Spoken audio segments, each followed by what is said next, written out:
Okay, here we go. Really, there's already 3 people in here. That'd be impressive. Also, I suspect I'll still have some issues with my webcam where it keeps freezing. I should look into that. I don't know why that happens. 9 concurrent viewers. Nah, I don't buy it. The analytics are way off.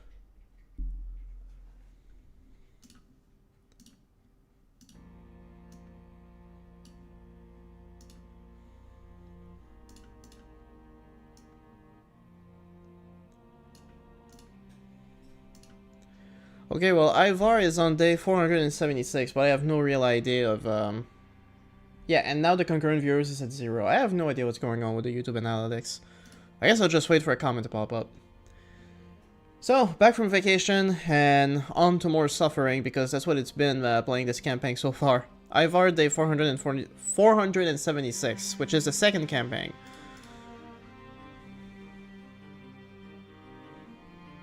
I'm gonna have to try and remember what we were doing last time. It's been, what, like 2 weeks? Jeez.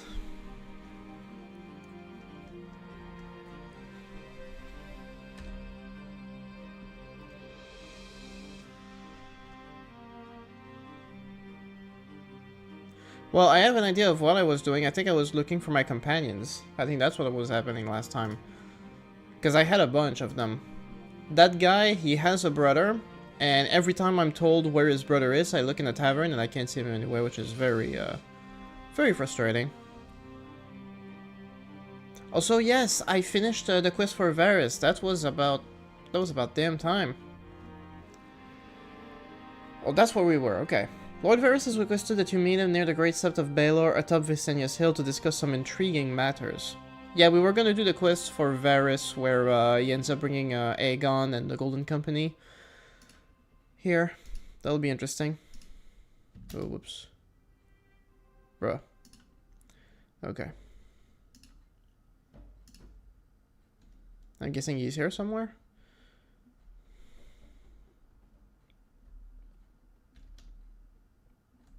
I'm not sure.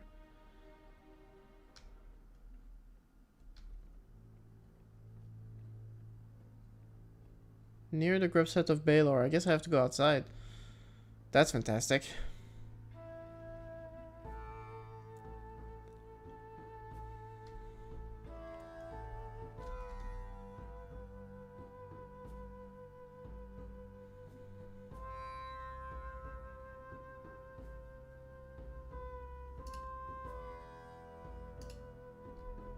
Okay.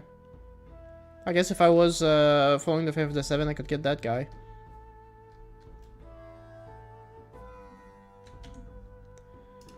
Do I have to, like, stroll through town? Please give me my horse. I want to be running around. Oh, there we go. Jesus. I have a lot of companions.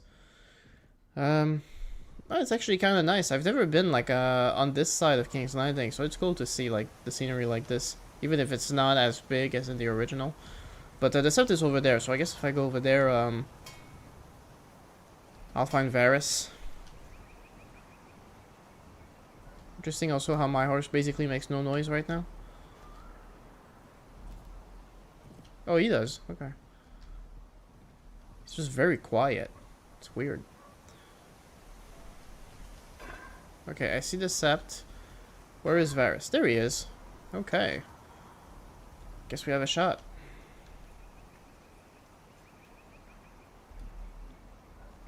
Ah, the Sept of Baelor. Beautiful, isn't it?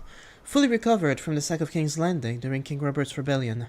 It was the only building project Lord Tywin deigned to contribute to free of charge after his army returned home with their plunder. We're standing not far from where Lord Eddard Stark, former Hand of the King, lost his head.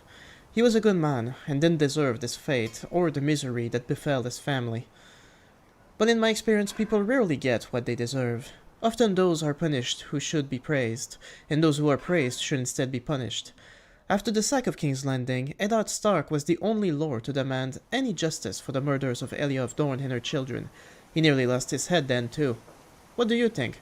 Would you agree with Eddard Stark? Did the Targaryen children and their mother not deserve justice?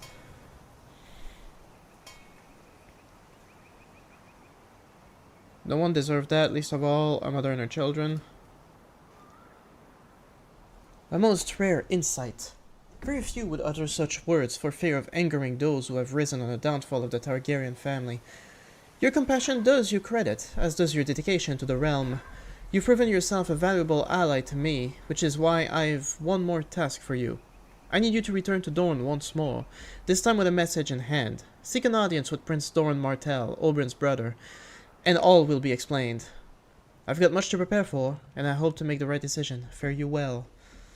Alright, fair enough. So, we're going to Dorne. Actually have a lot of room for more soldiers and more food. Also, you know what? I've decided, like, I don't want to be limited. I already cheated myself up to level 48, but we're gonna go a little more. I'll do, I really don't want to make that mistake. Otherwise, I'll break my game. I'll stick here just to be safe.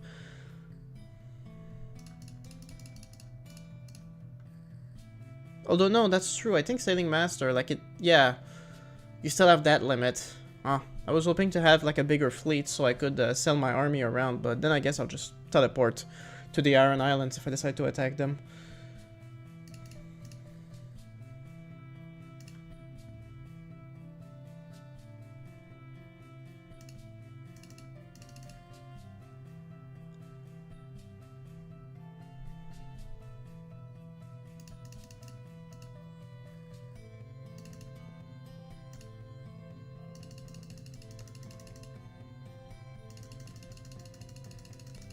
Might as well.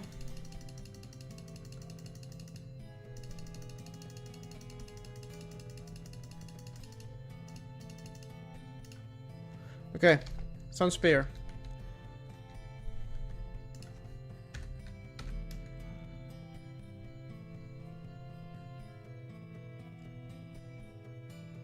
Oh, I don't care anymore.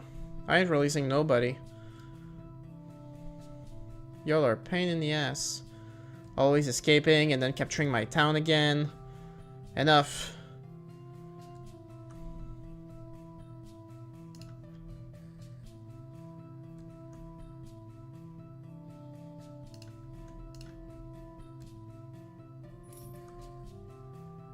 Hey, I made 500. That's amazing. In spite of having a warband that's costing 18,000 a week. Which is the main reason I haven't made more, I guess.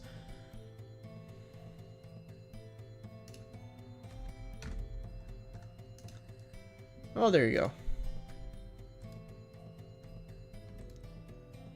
Prince Oberyn? He's still alive? That makes no sense. He should be dead by now. Looks cool, though.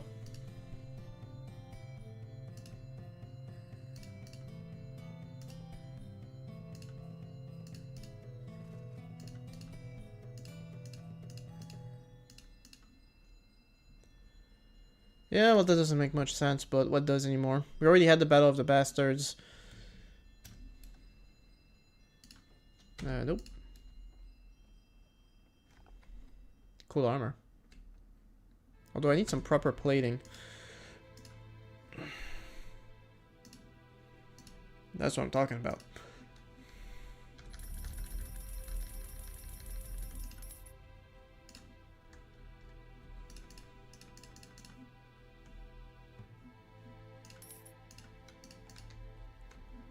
Ah, much better. Do I have, like... Yeah, I have steel plates, gloves, gauntlets rather. Oh, Ireota, he looks cool.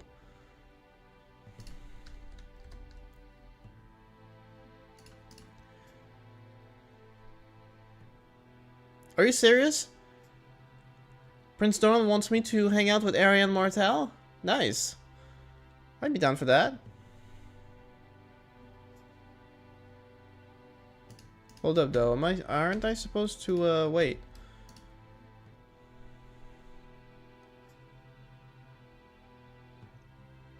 You can find them at the Salt Breeze. So it's just... So just a different version of Doran is gonna pop there? What?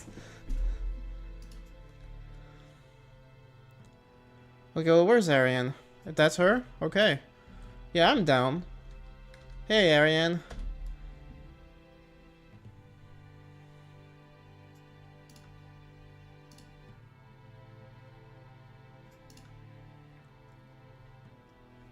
Oh well, they all say that, but no matter.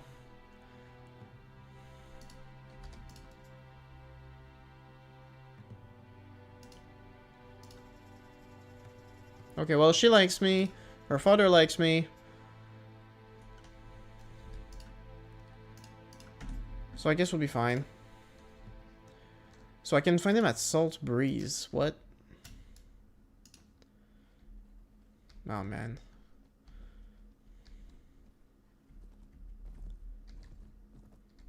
Why would he be here, though? That's the question. Well, he is. Literally just a clone of him, so I can continue with the quest. Okay. So, you're Varys' agent.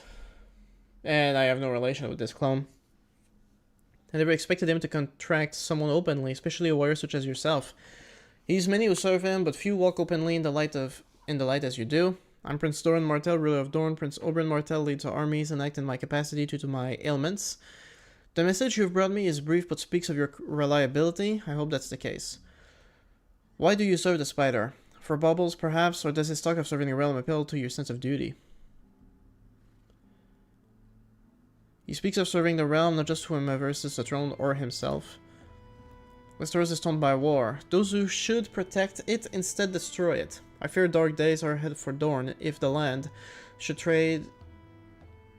I fear dark days are ahead for Dorne if the land should trade wardens for warlords. My dog just passed out.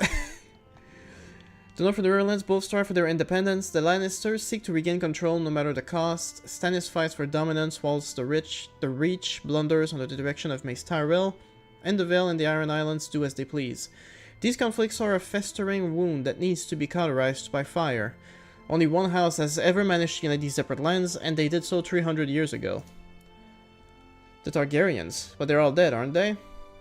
Not all, no. 2 remain in the world, to my knowledge. Alas, the third one fell victim to a crown of molten gold. Only one is within reach of contact, and only through a source you and I both know. Varys? What does he have to do with all this? Everything. When King's Landing fell, so Varys tells me, he secured the safety of my sister's youngest child at the terrible cost of another's life. He took this child, this young dragon, across the sea to live secluded in safety from the hunters who would be sent by Tywin Lannister or Robert Baratheon if they knew. I hesitate to believe this, though it would mean much to know something of my sister yet survives in this world. But I am told this child is now grown and gather allies to him with the aid of powerful friends. Perhaps you heard that the Golden Company has broken its contract with Myr. They're no doubt complicit. It hurts me even to stand, such is the advanced stage of my sickness, but for this I'll stand. Varys says you're sympathetic to the plight of the realm, and even the injustice visited upon my sister's family. Elia was dear to me, and I'll see her avenged. If the young dragon comes across the narrow sea with his army, I'll make sure Dorne is ready to bear arms for him, but he'll need more than allies. He's in desperate need of loyal vassals, if he is to reclaim his birthright. Whether for riches, or for the good of the realm, you need to muster your strength and prepare to join with him. Aid him against his enemies, and you'll have my eternal gratitude. I guarantee that you may be received properly when he reaches Westeros of your intent. Blech. Are you prepared for the days ahead? I'm ready to aid the Targaryens and then fight for their Iron Throne. There you go. 2,000 silver stags. Quest completed. Good, good. I must retire as soon as this session has drained me. Know that you've made the right decision.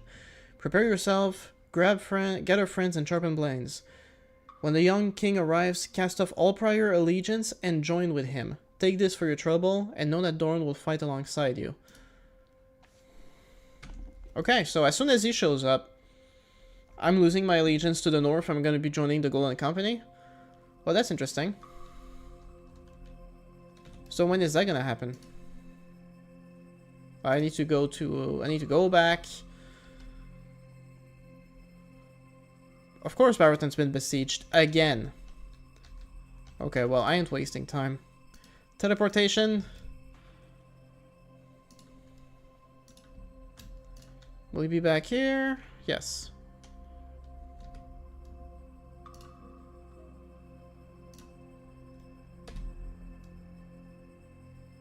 Maybe some other time. So I guess he'll send me a message when he's finally ready.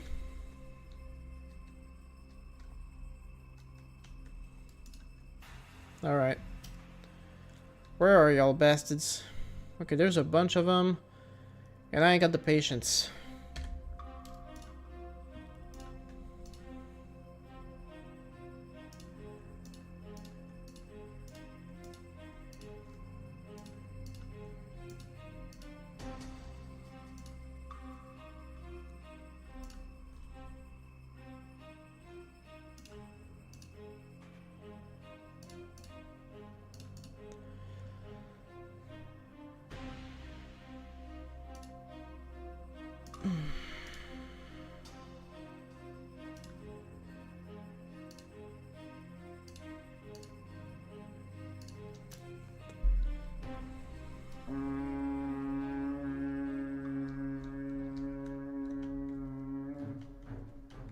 Oh, this guy is here, that's why.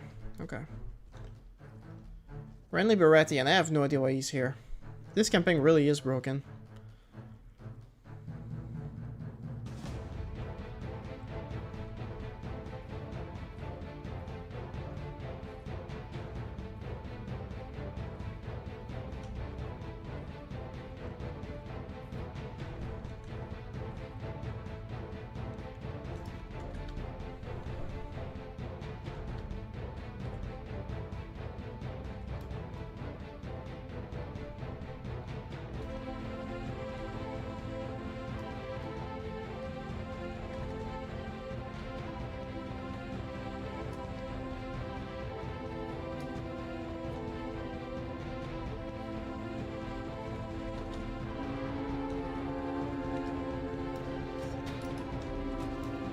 This is really not loud. What's going on? Okay, that makes a little more sense.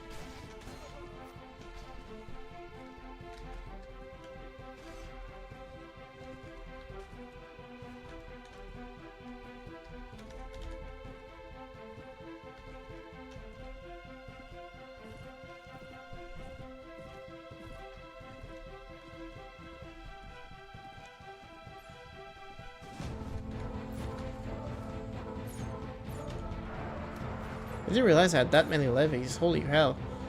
That might actually be a slaughter.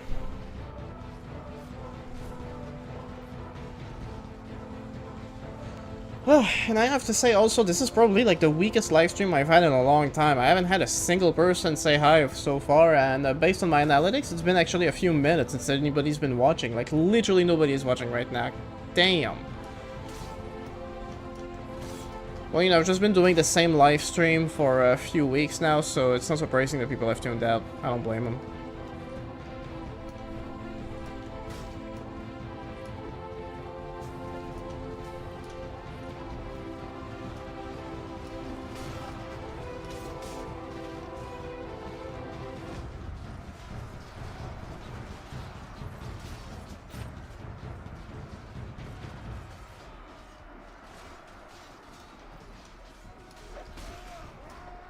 I really hate the Ironborn.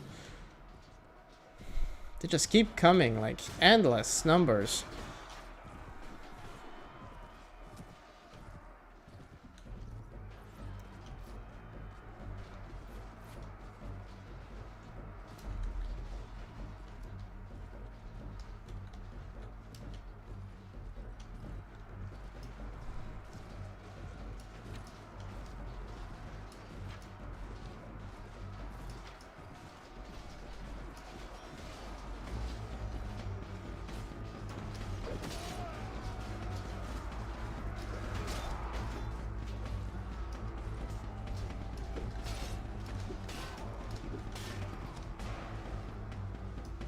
Oh, they're retreating.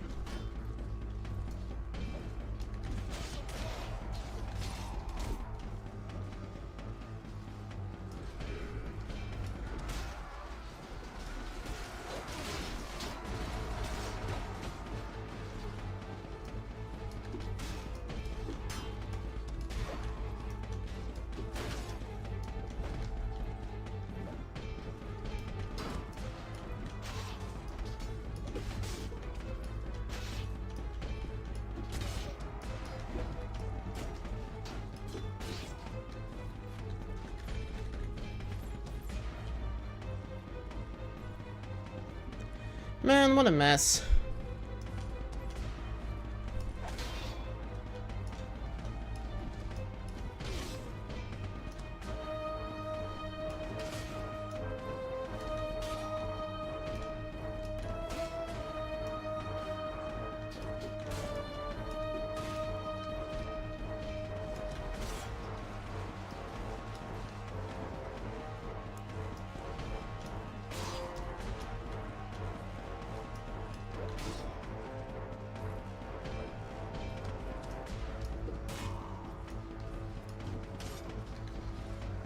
Bruh.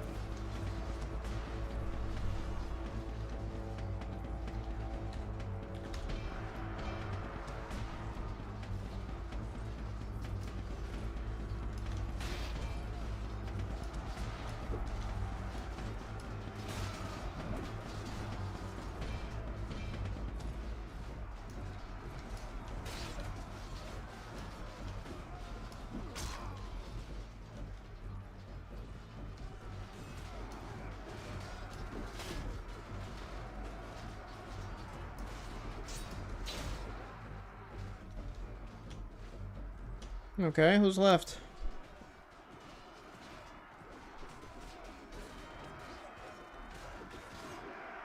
Oh, there we go.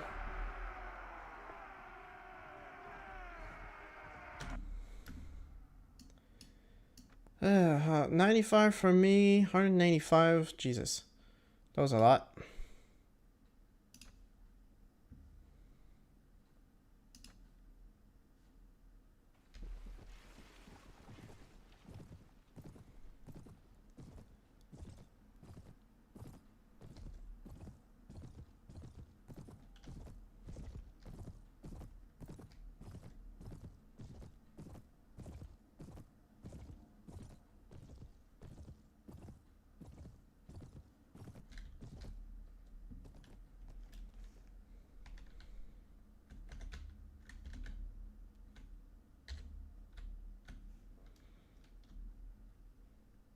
It's really weird that there's barely any sound.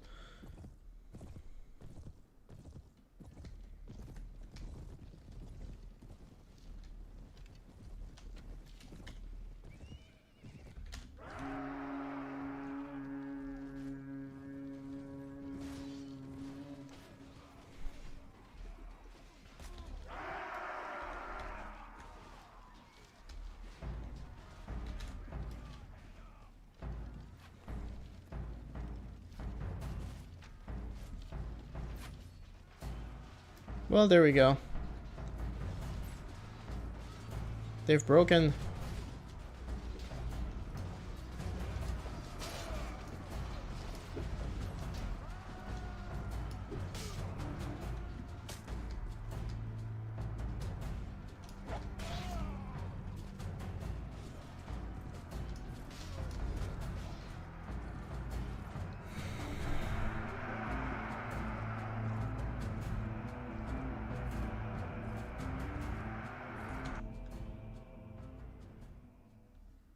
That was ridiculously quick.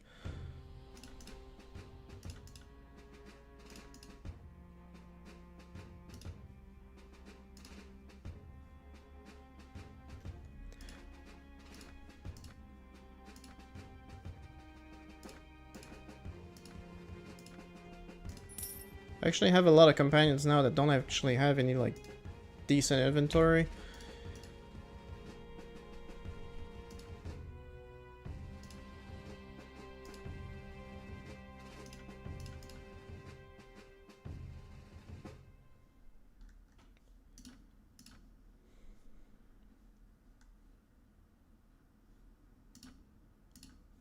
No.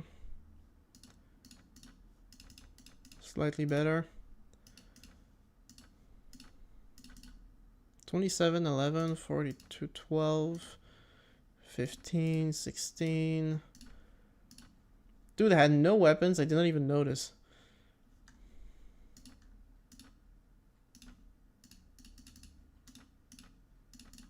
Did he make a level? Okay. Shield. There you go. That guy was really useless. Congrats.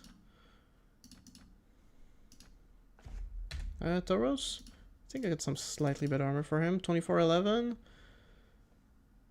2811. It's not that much better, but it'll do. Oh, there we go.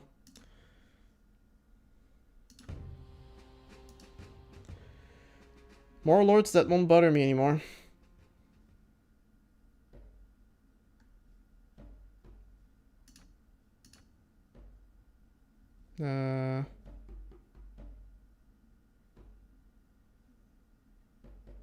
Is it mine? Yeah, it is, because that's me right here.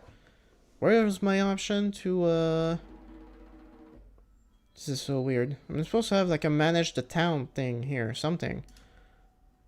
But I don't have it. What?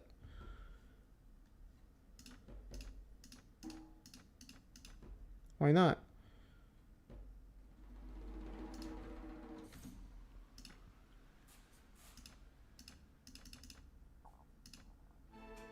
Okay, I guess it's because, like, they really just hate me. Maybe I'll just have to keep bribing the inn. I don't know.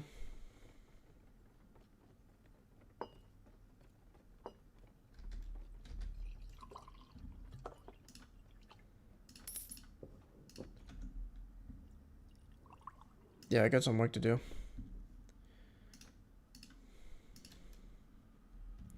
Okay, yeah, I'm gonna attack the Iron Islands. I don't care. I'm so done with them. I'm done with, actually, yeah, that's another thing I was trying to do last time. Trying to get them to do peace. But now that I'm cheating, I guess it doesn't matter anymore.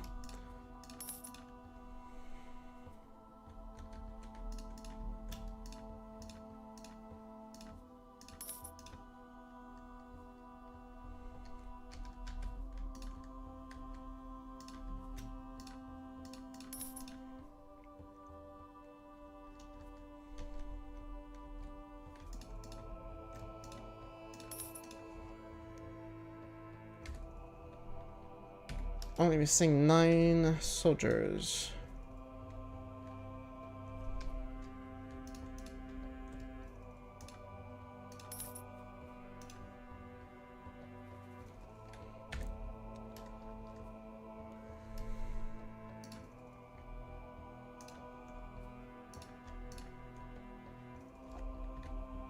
Man, come on.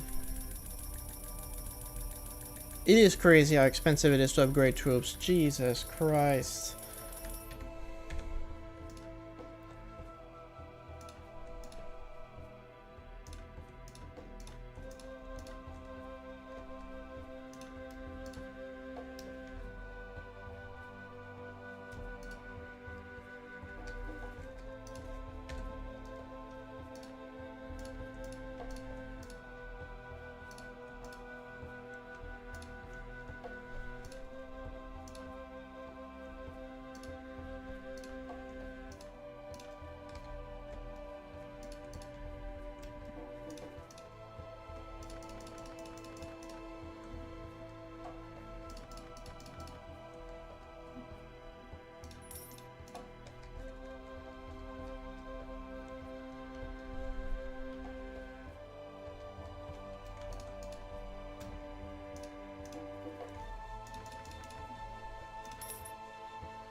Do I have tools? Normally I should have had some tools, but I think I need them to be able to fortify my camp.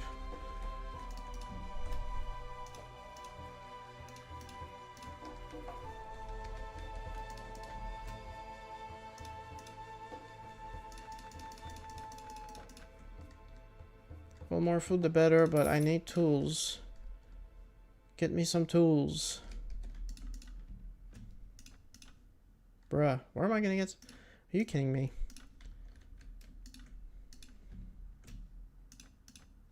Thank you. Jeez. Okay. Iron Islands. Here we go. I'm done with y'all. You're so annoying.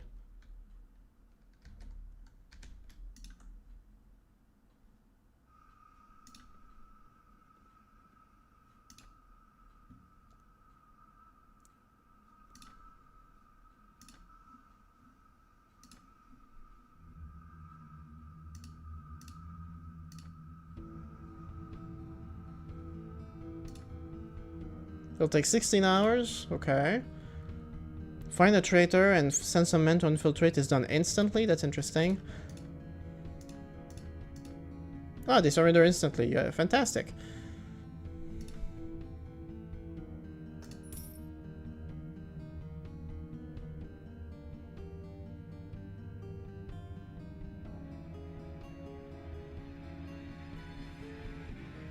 What does devastate mean? I wish there was actually someone in chat who could help me out here. Imagine if it just meant like I'm just completely genociding the place. But like no one can ever use it again.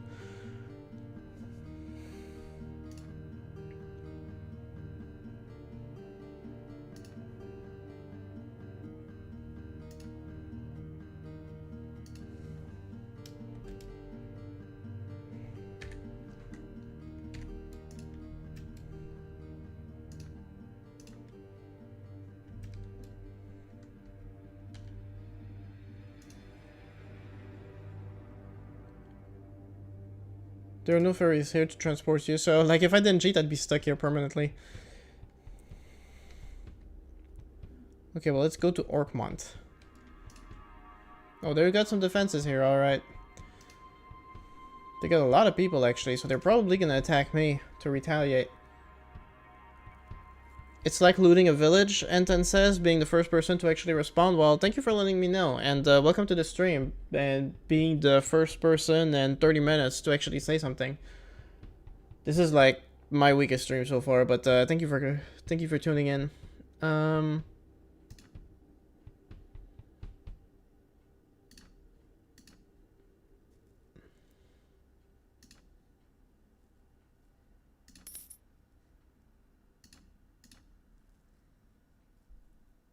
Okay, well, I don't think I'll bother building defenses because it just ends up taking longer.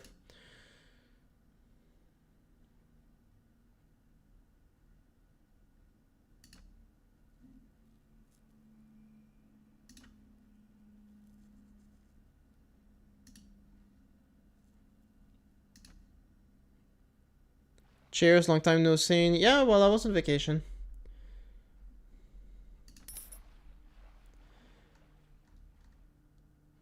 But yeah, I'm back, and my chat says I'm the only one here. Yeah, you are so far. I mean, I had a peak of 2 people for a few seconds on a few occasions. Like, usually, like, I have a whole bunch of people, but because I didn't stream in, like, close to 3 weeks, I think people just kind of tuned out, which I don't blame them for. I don't blame you for tuning out either if you end up bored, but it's okay. Anyone who comes here, like, you know, at any time, not a big deal. I'm just chilling anyway.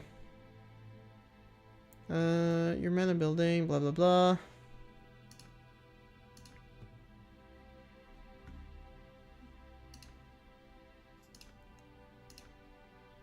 Do it.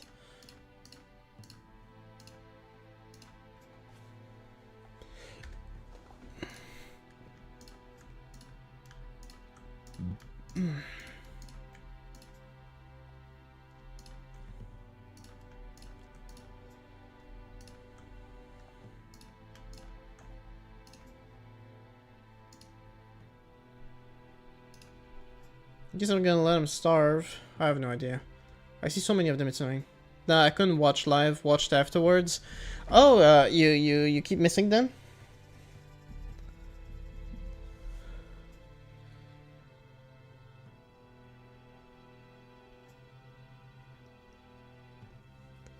Did you rest well? During my vacation, I did okay.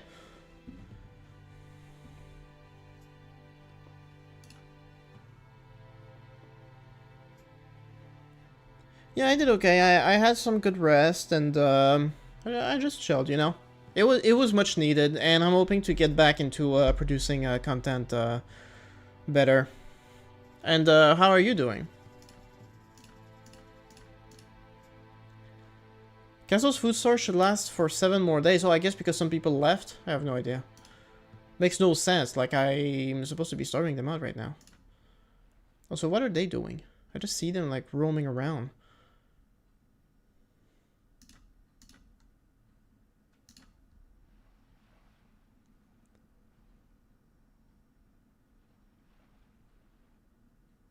How are their food stocks not going down? That's what I'm trying to understand right now. This is annoying.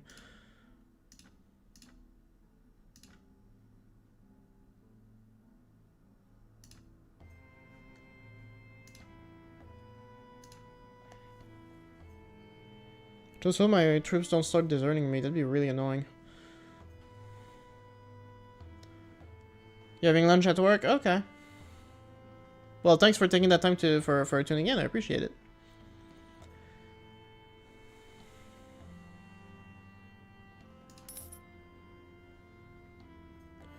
Oh, well, King Balin Greyjoy is right behind. The starving on sieges is broken.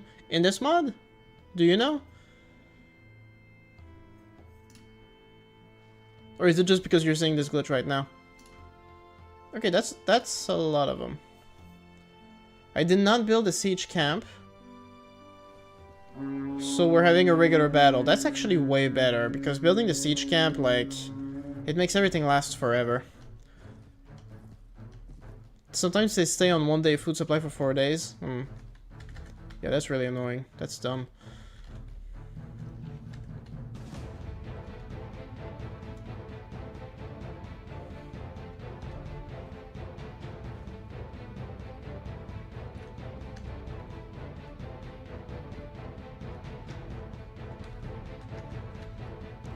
I'll talk about something else that's broken right now. This infantry formation. I have no idea what they're doing. Guys! Wake up! Come on! They're having a really hard time with the ranks formation.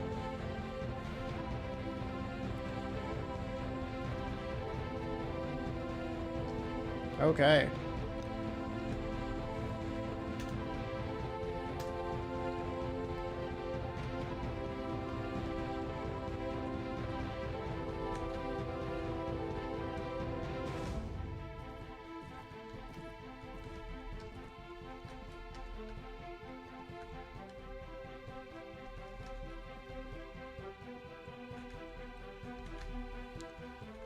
Are they doing a stupid thing when they end up like on the edge of the map or something?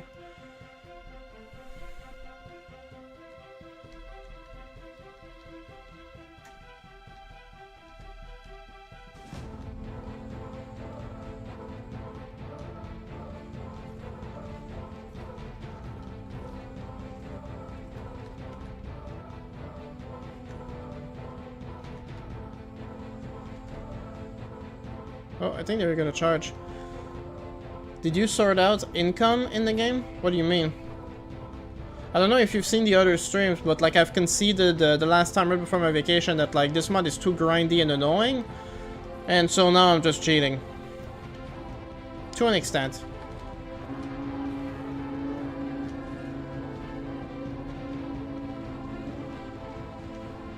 So if there's any issue with money, I just spawn more money because I'm tired of the grind.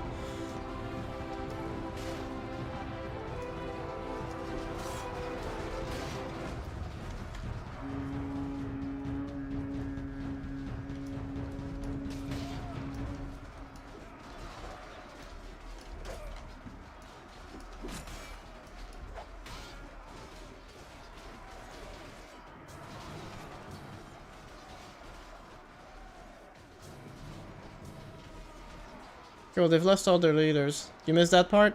That's fine. The one thing that's been defined by these this playthrough on the World of Ice and Fire is that when you miss a stream, you don't actually miss out much, because I spent so much time grinding.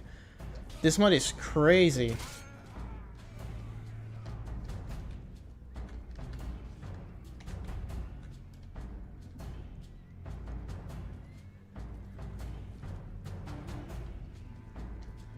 Quickly, gentlemen.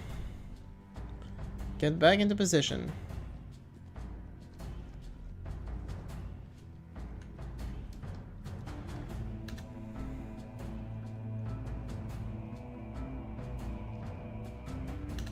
Oh, they're reforming their line as well.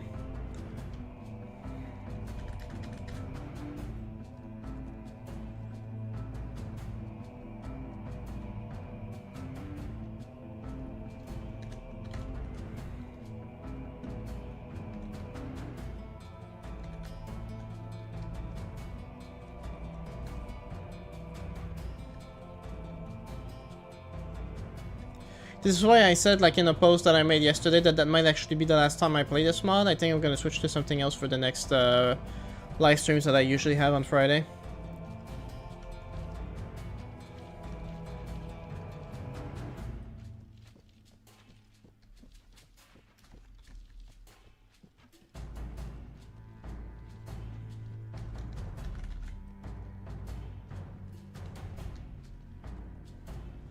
As a dude, there's a bug in one of the volunteers town that's gonna pays out 4 million instead of cheating.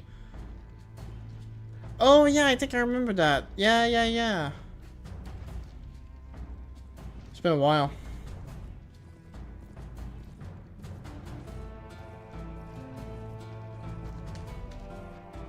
Yeah, that was you.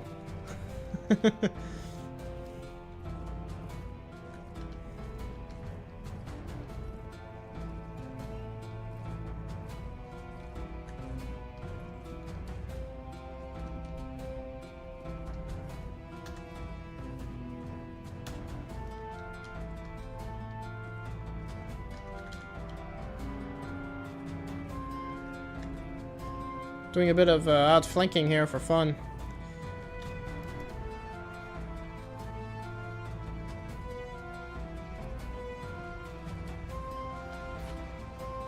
There we go. You tried, but you had to improve relations with the Lord and you gave up. Oh, that's true.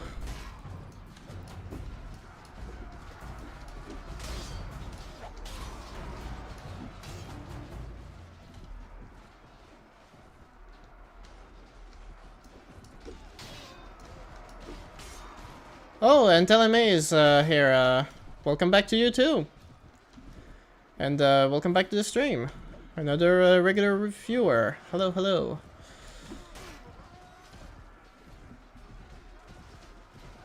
Maybe things are starting to take a turn.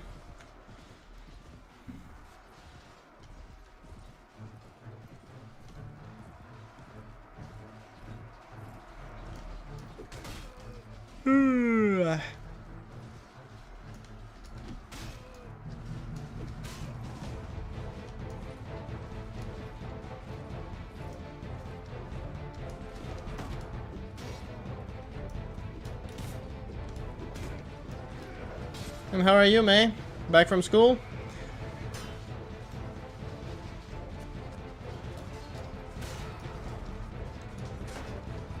The vacation was alright.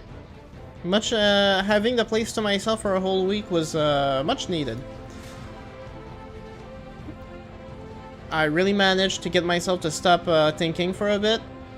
And, yeah, I do feel a bit, reinvigorated, thanks to this. So hopefully as I start making more content in the next few weeks, I get my mojo back, you know?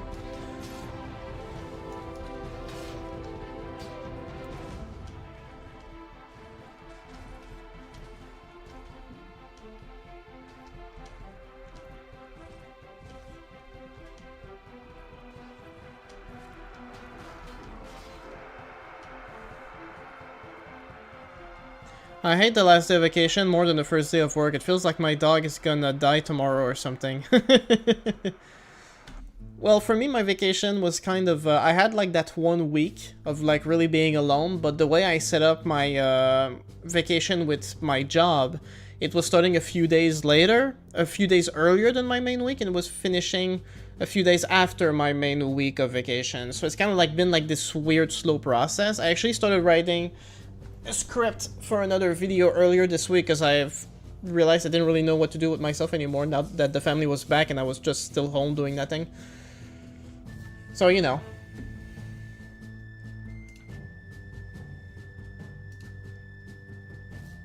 My last day of vacation wasn't so much a last day as more like a slow process that made it a bit easier to manage, but I get what you're saying. My girlfriend was in Jamaica and she did not like her first day, or last day I mean, in that same way. She needed an extra week and I don't blame her. Makes sense, that's a healthy approach. Well, I told myself that this week, even though technically my last vacation day was Wednesday, I told myself that if I feel like getting back to it a bit earlier at my own pace, then I will, and that's what I did.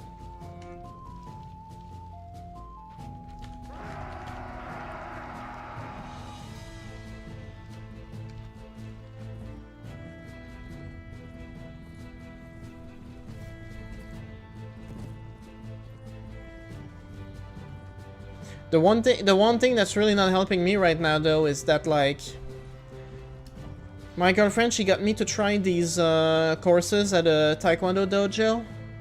The one that my stepson went to.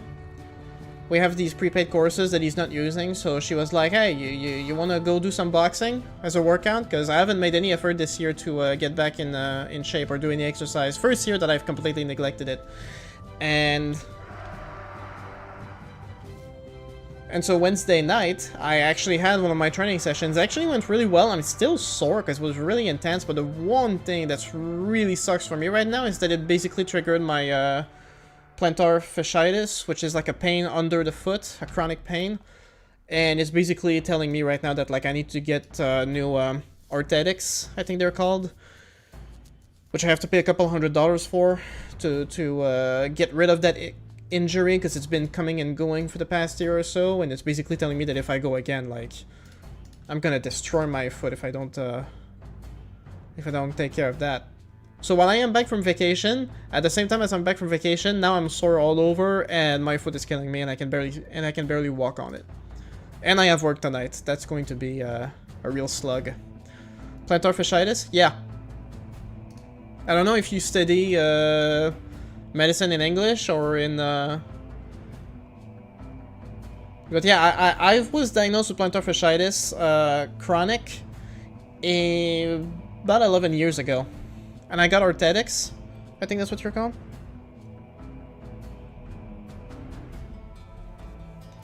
Hold up.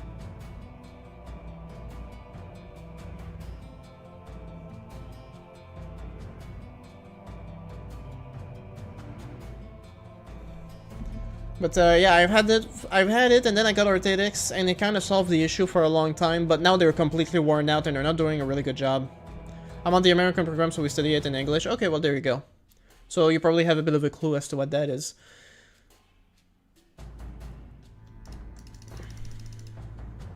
Bruh.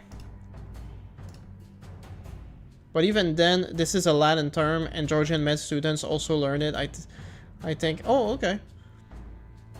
Surely not me. All the best. Sounds rough. Hope it gets better soon. I shall pray for you. Well, thank you, surely not me. Considering how often you're sarcastic with me, I have no idea if you sincerely mean it, but I'll take it.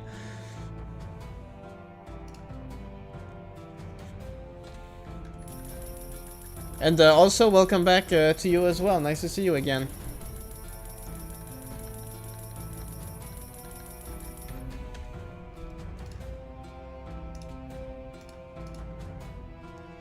But yeah, I have to fix that before I go back to that dojo. And unfortunately, once the pain kicks in, it can take weeks for it to get better, and I need to make an appointment with a podiatrist to get new orthotics. Whatever money I've saved up in the past few months, there it goes. That's great. Bald, used to be woke, now I spent our fascism. Welcome back, Miss.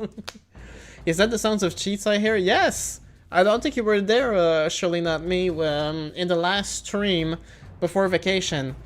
We decided to cheat because we were done with the,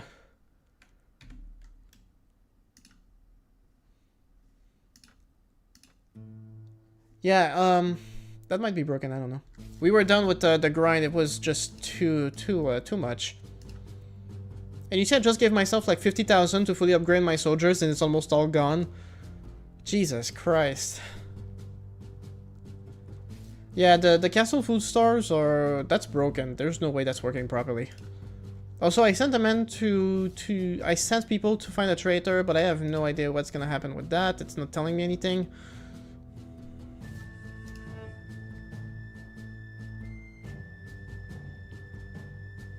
Also, telling me, like, talking about being bald, I just contacted the artist that made my avatar about 2 years ago for my channel, and we're gonna update it to make me bald now. and shorten the length of my neck, because I'm a little too stretched out.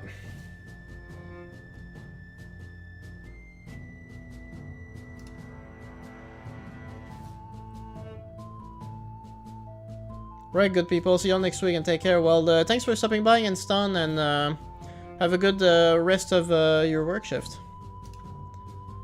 It's not telling me anything. Like, I don't think they're gonna come back. And I'm still stuck on 7 days. There's no, This is really annoying. The game basically said fuck you and screwed him over so many times in so little time that he just lost it and abused the control button harder, and Metatron abuses black people in his speech. Oh my god. I told him to cheat from the start. Yeah, but come on. I mean, to be fair, we've had fun in Britain Walda and in Paris Snow without cheats. We managed, but this mod is insane. I think we can all agree.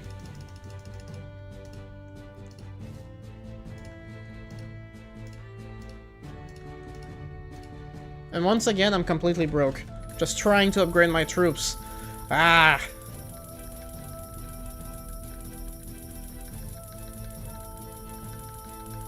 Anything new at Metatron? I completely tuned out during my vacation. I have no idea what's going on anymore.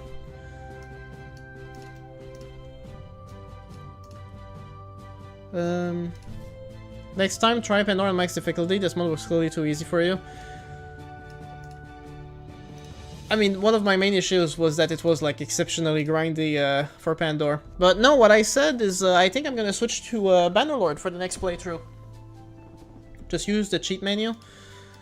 I guess I should, huh? Okay, well, Order the Vanguard.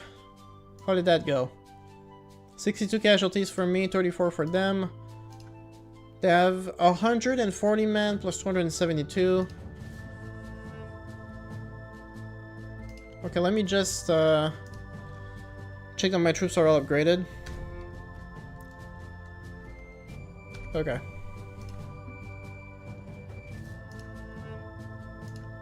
I have no idea what that's gonna look like. Oh, it's this castle? That is so disappointing.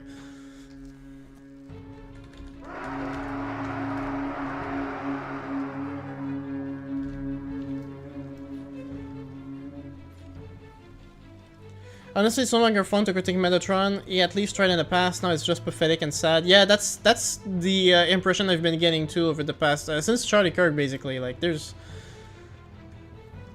I mean, the transformation is complete, right?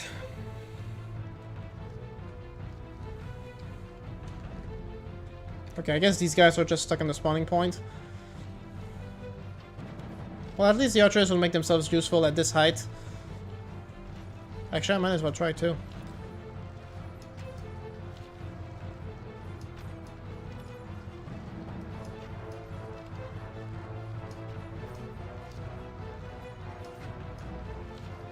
That's coming out okay. Nice. Those arrows pack a punch, yo.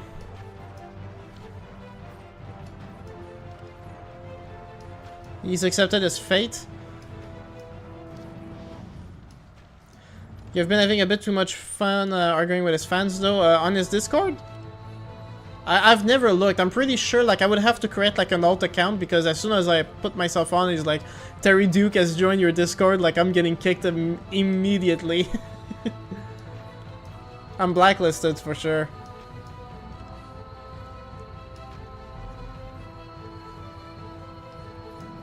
You see, like, anything, like, on this Discord out of curiosity that, like, they're straight up racist and fascist and he's not actually doing anything about it? Or, like, is there at least a bit, like, of a standard being enforced? I don't know.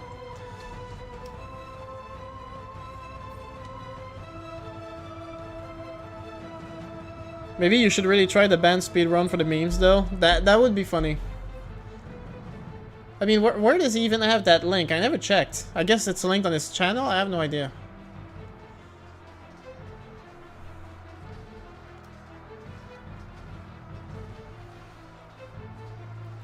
Yeah, absolutely, 100%. I remember from your server joined, and he lost his shit. What? I know someone else shared some exchanges. I didn't pay too much attention to it though.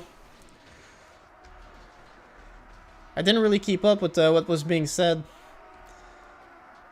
But I did see the screenshot of Metatron saying that me and Freda are off limits, which I do find pretty funny. It really is, like, to me, as someone who's been watching a lot of politics for a long time, it really feels like Sam Cedar and Dave Rubin. I am Sam Cedar, he is Dave Rubin. That's my main, that's the main way I've been seeing it.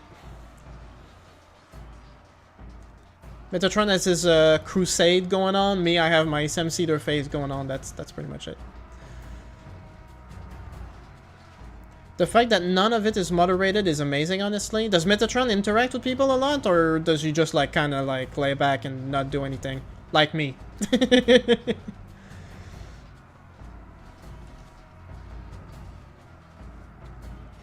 Man, I didn't expect it to get stuck in a grind like that. I was hoping we would breach a little better than that, but it doesn't seem to be happening much. Actually, how are we doing? Well, we're past that breach, and most people aren't moving when they respawn, so... I have a chance. He doesn't say anything? Yeah, so that's what I figure.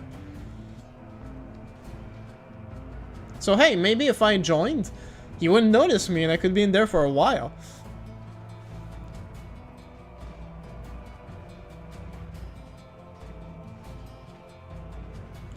I think the last time he spoke was when someone mentioned you and he just said, no, he's basically Voldemort and Sauron.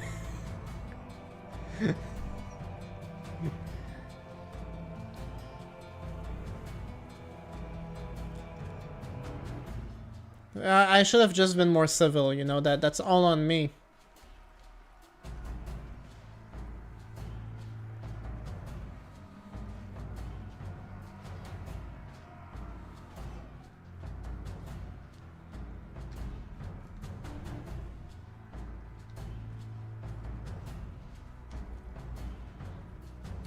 I must say, like, though, to be fair, like, it was an impressive crash out. Everything that's happened.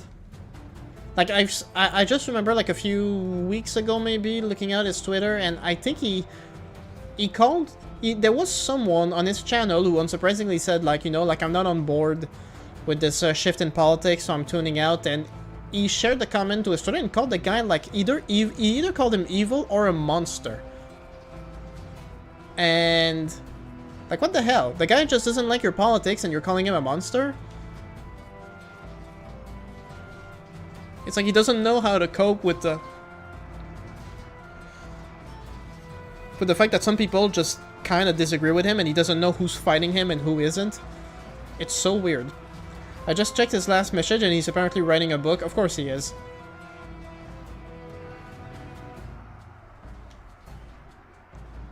Perry, right? I am that guy. Oh, Ari, you are Perry, who apparently lost your shit on Metatron's Discord? That would be funny. That server is fucking nuts. How is it not deleted yet? Okay, well now you guys have really made me curious. I'm being tempted. I've made a pretty good job actually of tuning out. But now I don't know.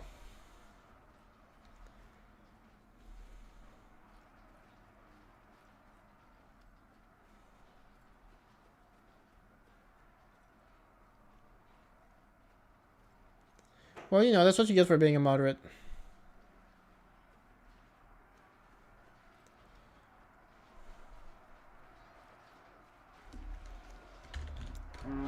Jesus.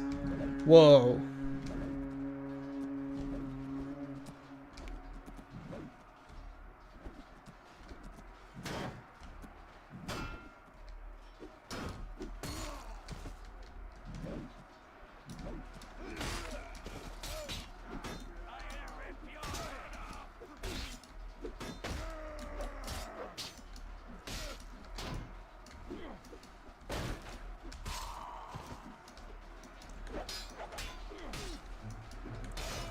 It's gonna be like the new chat leaks, like the one that's been passing around online. It's just gonna be like the Metatron Discord server chat leaks.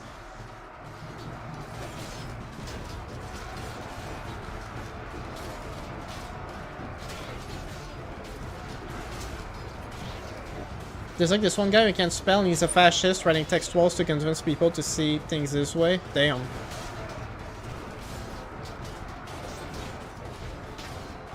Well, if he can spell, that means he's likely very polite, and that's why, you know, he's welcomed, you know. All signs are fine, you know. As long as people are interpersonally decent, never look into the implication of their politics.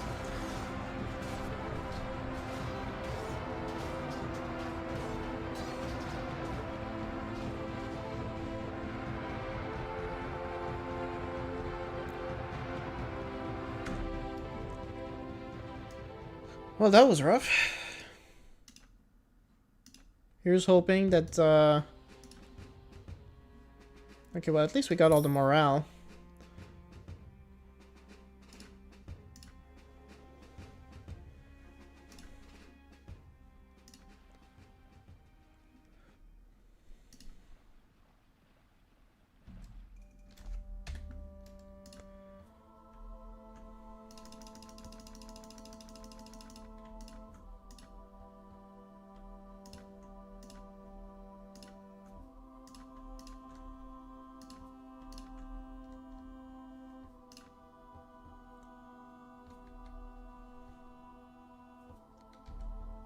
You stick out like a sore thumb in there? Damn. Imagine I go on, and I'm like, hey guys, and then they all just start like ganging up on me, and I'm kind of just there like, okay. You know that scene from Tangled where everyone is pointing swords at the Smug Flynn Rider? Well, I know the meme of all the swords pointed at the face, so that's me.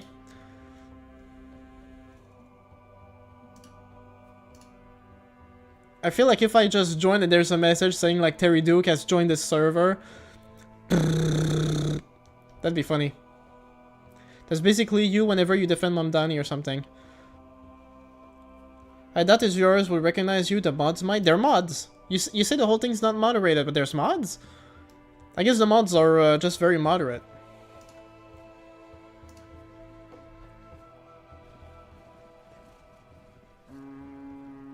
Okay, well, you know what? I don't feel like having like every single fight that's annoying. We're doing this now. We're doing this to avoid the grind. How about that, huh? We're done. You think I'm gonna have every single fight? I ain't got time for this anymore, man. I don't care. I'll take you prisoner, though.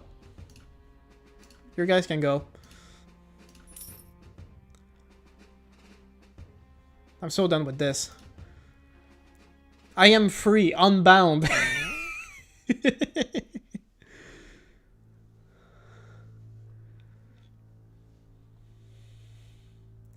I mean, the mod's job in there, be a moderate. People can post JQ stuff as long as they stay verbally civil. Sad to see my favorite YouTuber fall so slow. Ugh.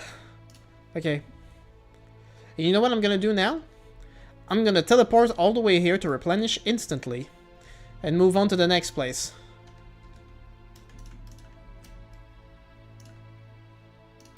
I was really hoping for more from my favorite village. But I guess not. Hey, come on, give me more than that. You can do better. Okay, there we go. 35. That's what I'm talking about. Still can't have more. Come on. There we go, crash out. Okay, we'll cheat in the game now. But don't crash out the white race.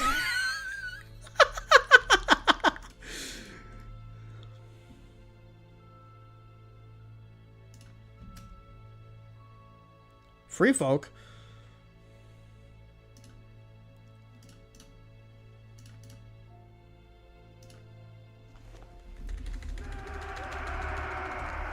At least he has hair. Good point.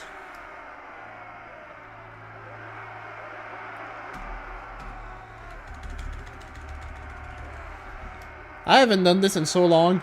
To control Alt F4. This is addictive. I have become a controlled Alt F4 grifter.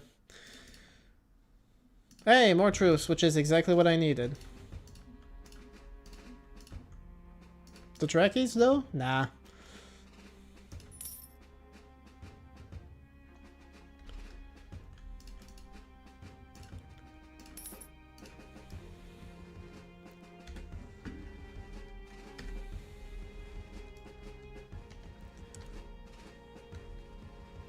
Man, I already lost that one. And there's a lord in there right now, so they're definitely going to,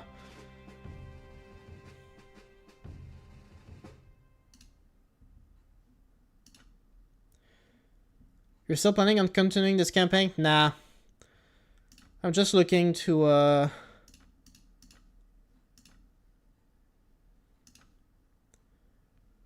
assume that you were ending it and just goofing around with cheese. I am. I'm just goofing around right now.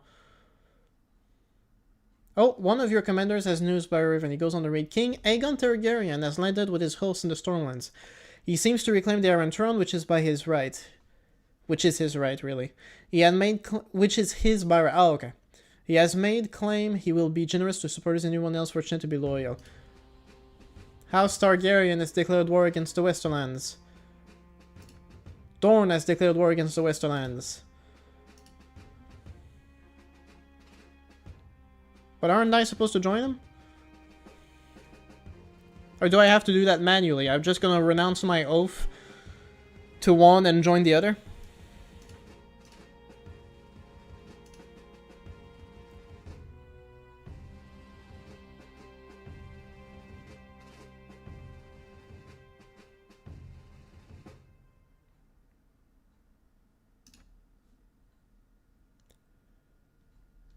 Dude, I lost 82 men from rats?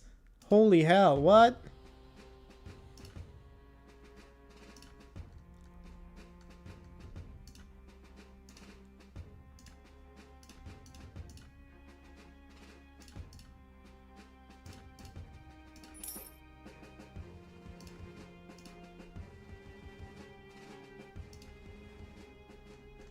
Okay, I don't know what I'm doing anymore.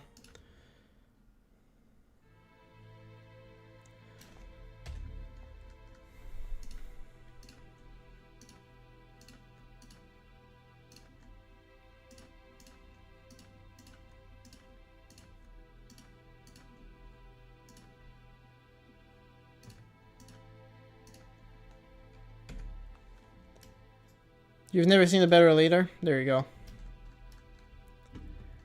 But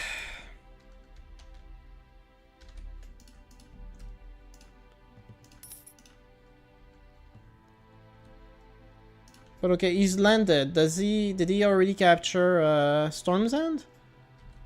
Griffin's Roost, that makes sense. That would be the first one. And they already have like, oh. Tristan Rivers, 800 men, wow. I guess they're just gonna go around immediately and just capture all these places. Lord John Cunnington, 1,000 men, wow. Okay, I say at least 4 lords.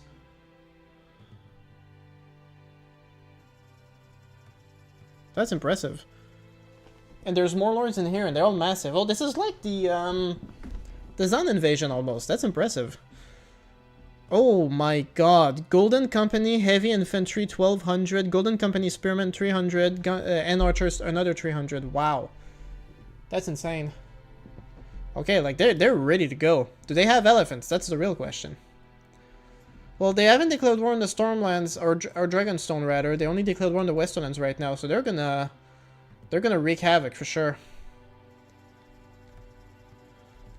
Well, Dragonstone hasn't been doing too well recently. Like, they still have parts of the Stormlands, and they do have Dragonstone, but if they lost Driftmark, and these areas here, that's not too good.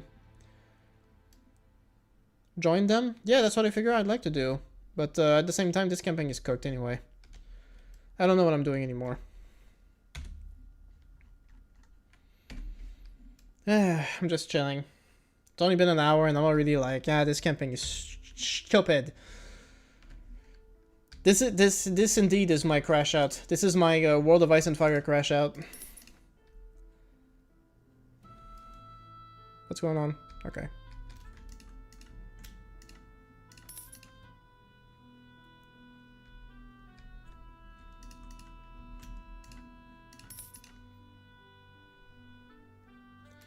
Okay, well, what if I go talk to Varys? Is he gonna say something now? That's what I'm curious about.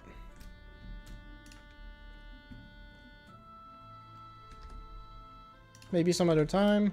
So he still doesn't have anything to say to me. What if I go talk to Cunnington?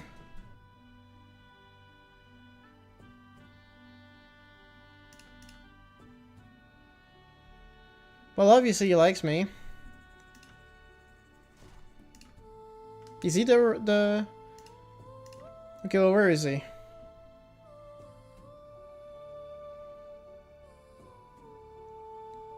He was close to Griffin's Roost, so he should be one of the lords just tagging along, but they're kind of hard. King Aegon Targaryen. He has got 2,000 men. My god. Oh, and that armor looks badass. Why don't you like me, man? I just helped you do a bunch of stuff.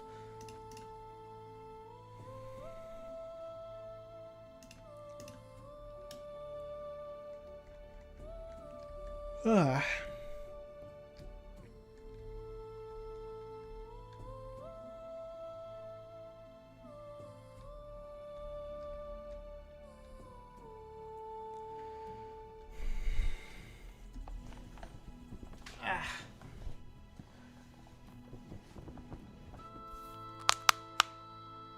Sorry. No, right now I'm literally like... I'm literally just contemplating what to do next, because like if we consider this, okay? I've already tried for like multiple sessions to get in, try and do this the fair way. Now if I'm just gonna be using Control-Alt-F4, that's kind of like the nuclear option, where now it's like you're just trying to get through whatever happens, you know?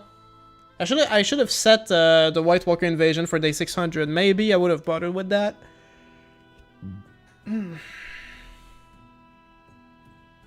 Just a warning, Bannerlord AI is terrible and annoying. I'm not sure what you mean. I mean, I've played a lot of Bannerlord. I don't find the AI particularly annoying. Are your phalanges okay? That was a loud crack. Sorry, it's because, like, my mic is right here, out of frame, and I cracked my fingers right in front of it, and I didn't realize... I kind of forgot for a moment the mic was there. But no, I'm good. I'm good. But yeah, that was pretty bad. I mean, so what do we say? Do we just let things happen for a bit? I think I'm gonna go back to Barrowton and just wait for some time and see what happens. The AI lords in your faction? I guess. One of the things that really... Oh, manage this time. I can finally do something here.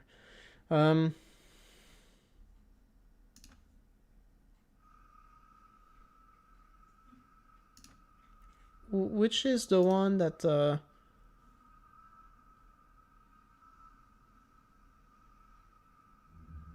Good thing Duke is a doctor in the chat. Yeah, for sure. No, the one thing that I remember about Bannerlord that really annoyed me, but...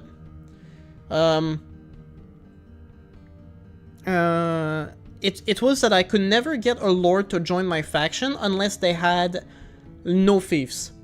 But that was close to 3 years ago since I made that video complaining about that, and I've never really played Bannerlord enough to test that out now, and some people tell me that it's been fixed or that it's not an experience they've had.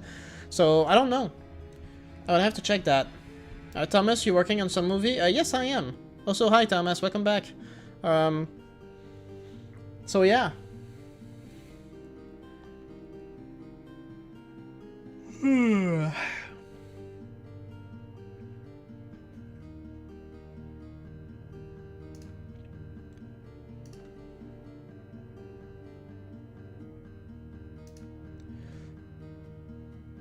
Last time I played Bannerlord, workshops made 10k.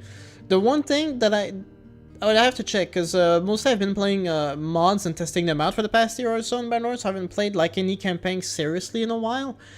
But the one thing that Bannerlord basically, like, economically wise, like, completely broke is the moment that you have an army, like, every time you beat another army, because you have a lot of soldiers, and that's what allows you to grab a lot of loot. You can basically grab the loot after every battle and make, like, anywhere from 30 to 200k per battle. Like, it's so ridiculous, like, it basically beats the game.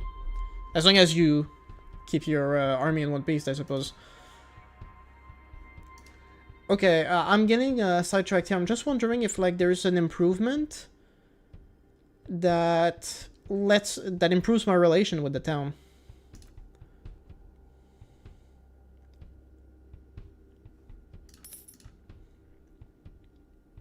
It's kind of been disappointing for how long we waited. I hope Chronicles Medieval is better. I have no idea how that'll go.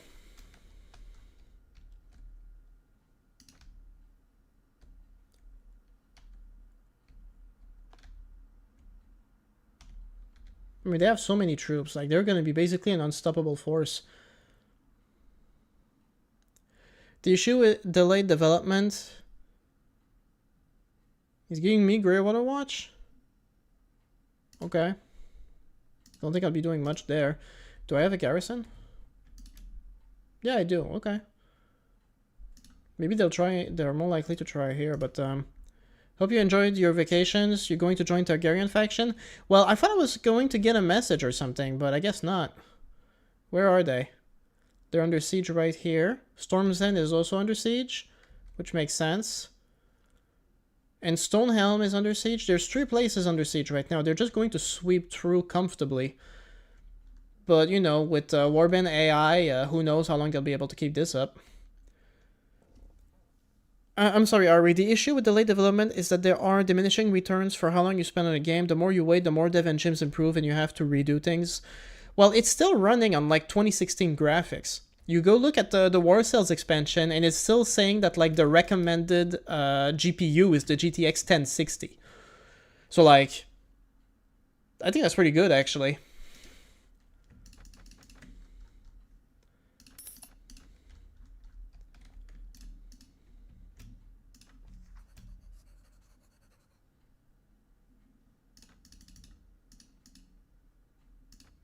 Okay, well, if Jon Snow is here, maybe I can quit.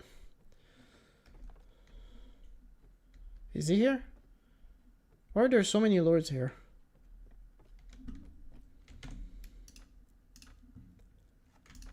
And yes, thank you, Thomas. The vacation was alright. It was pretty good. Lots of Pepsi. I don't usually drink soda at all, but like that one time of the year, I just buy 2 packs of 6, and I have a Pepsi every day. It's like my main thing. I just drop all these burps, like I actually have a subwoofer, and that's my thing.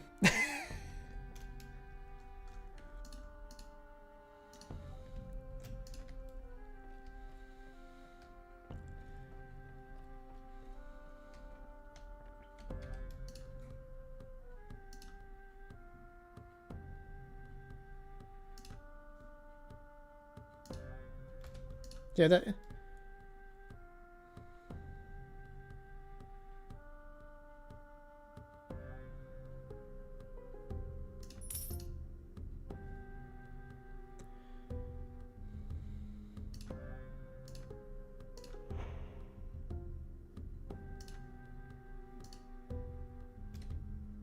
Sounds healthy and normal? Yes! It is, actually.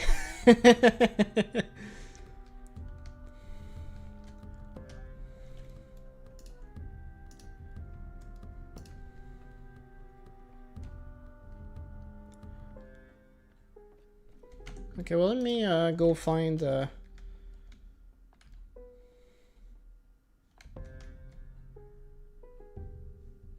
Was it under siege? Which castle is under siege? This one? Man, King Aegon Targaryen's got 2,000 troops. My goodness.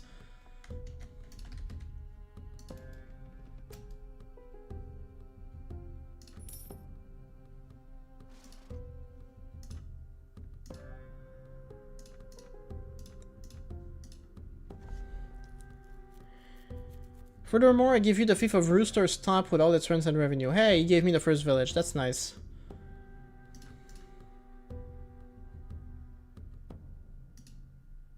I drink a lot of soda too. Well, like I said, I don't usually drink soda. I drink soda during my vacation. That was nice.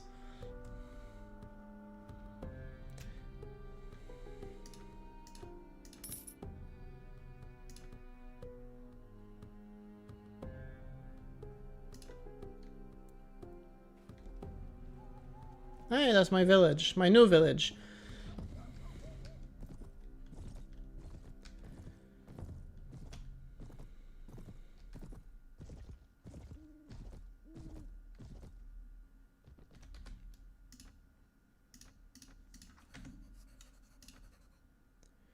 Which Pepsi? Zero sugar. I play it safe.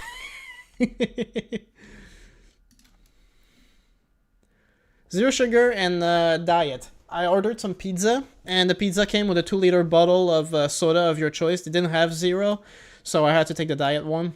I still have to finish that bottle. Had a glass yesterday.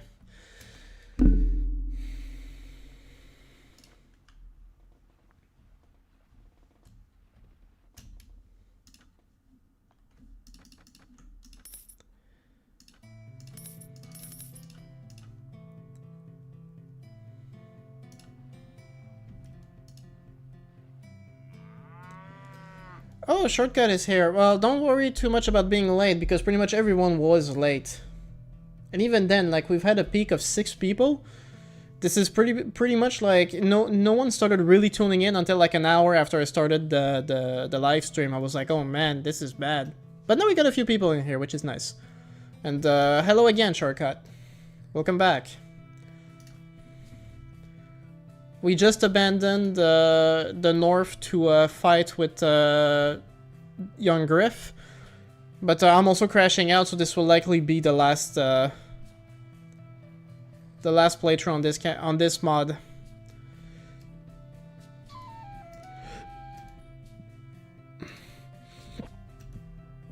Sorry, guys.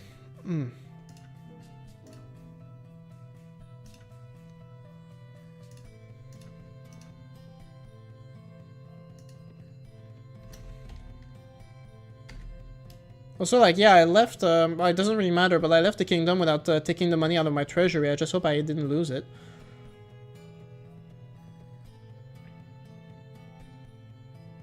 Not a huge fan of soda, but I get no sugar ones when I drink them. I don't really care about the health aspect, it just tastes better, honestly.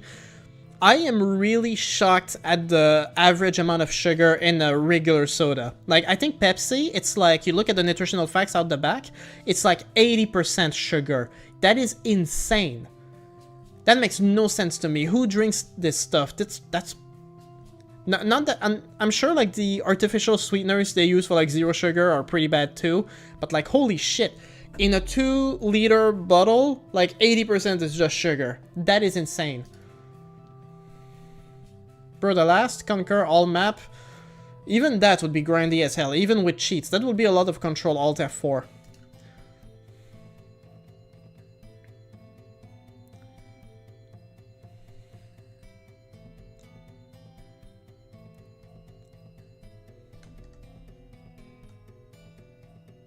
Oh, it's Dragonstone that's besieging Storm's End. I didn't realize. 80%? It's like 10%. I think you misread. You sure about that? No, it's... I don't know, maybe it's the nutritional facts are different from one place to the next. In fact, like, when I look at different format of sodas, the sugar rate isn't always the same.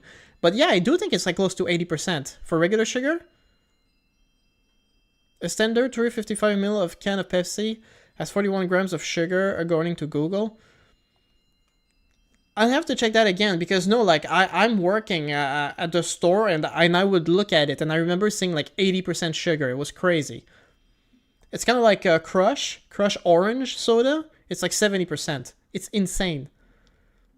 But like, yeah, I mean, listen, 41 grams of sugar in a single 355 milliliter, like, that's still... That's way more than just 10%. Pretty sure. Well, not really, but you know what I mean, like... It is an insane amount, regardless.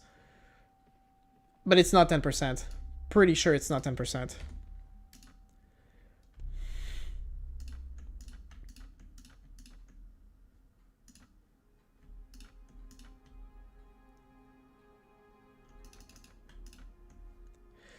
Oh, I get it. The syrup itself is 80% sugar. I think you mixed it up with that. The syrup itself? No, I see what you mean. Now I'm confusing myself as well. I'm gonna have to look, but like, yeah. For the can, it's 10%. That's still more than what your average daily intake should be. Well, that does make a bit more sense, but maybe you're right. I'd have to look into that. Because, like, I'm looking at the nutritional facts at the bottom. If it's telling me that, like, 80% sugar, what you mean is, like, the corn syrup ingredient, like that's 80% of that, but actually the amount of corn syrup in there is like 10% of the actual amount that's in there. But look, that's reassuring. It's considerably less sugar then. Considerably less. Yeah, maybe I just misread the whole thing. That's possible. Okay, well, I'm not getting involved in any of this fighting. I just want to see, like, what they do from here.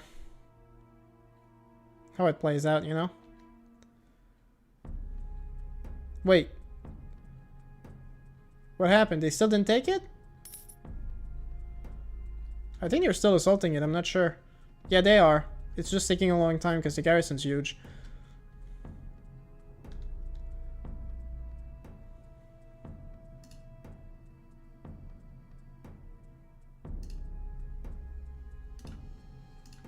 Because Krastos fed up. He was useless anyway.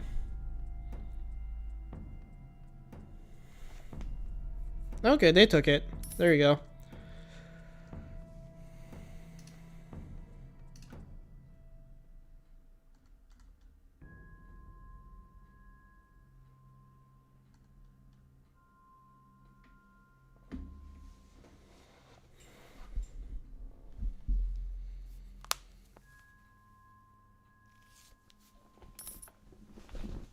Yeah, I think I'm done with this campaign. I don't. I'm right now. I'm even contemplating like keeping this up for like 3 hours. I mean, probably what would happen is I don't think I'm gonna keep much on with this campaign, but we'll see like what else we can do for the rest of the stream. Maybe, you know, just hang out. Oh, that's interesting. Under sequestration because I'm at war with them. That's interesting. I've never seen that.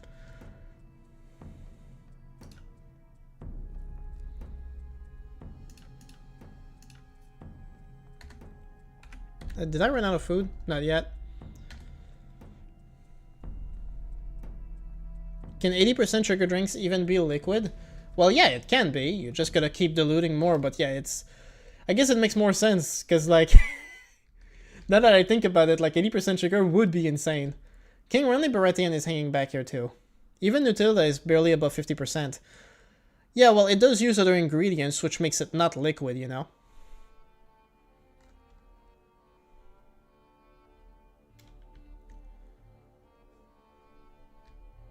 Yeah, I don't think they physically can. Yeah, I guess that makes sense. If you dilute more, you reduce the percentage. I guess. So yeah, so it would be 80% of the ingredient that makes up the sugar.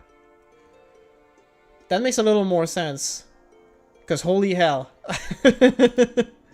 It's still a lot, but it's not that bad. Now I'm actually starting to lose a lot of troops. Oh, actually, like, I'm even, like, exceeding the number that I'm supposed to be having. Yeah, I'm just gonna disband everybody. I don't care.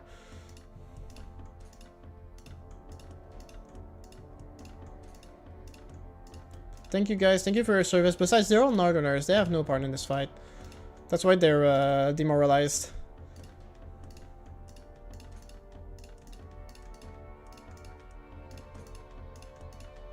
That might just bring my morale back up, especially for my companions.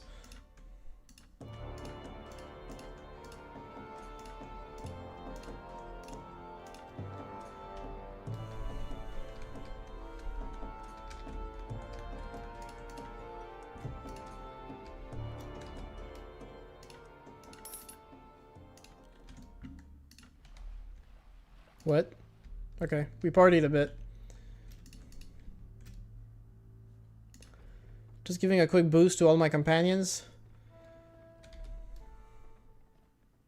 I can't do it too many times in a row, I guess. Right now, I'd like to see like if I can find the other brother. That's what I'm missing.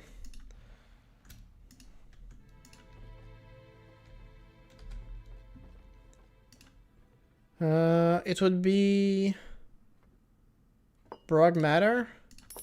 He's currently in Volantis. But every time I go look for him, I can't find him. So I don't know. It would be fine if he finally appears. But nope, still nowhere to be seen. That really is annoying though. I can't overstate this. That's definitely a glitch. Like, that guy, that companion, they keep telling me he's in an inn, but every time I go look, he ain't there. That's really annoying.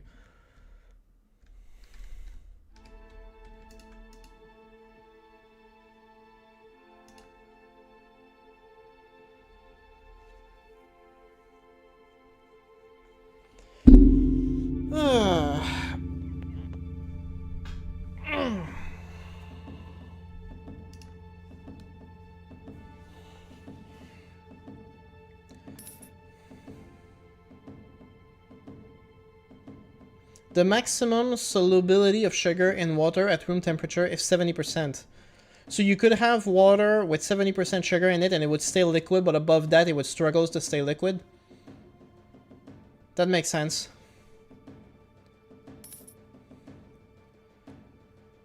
Okay, yeah.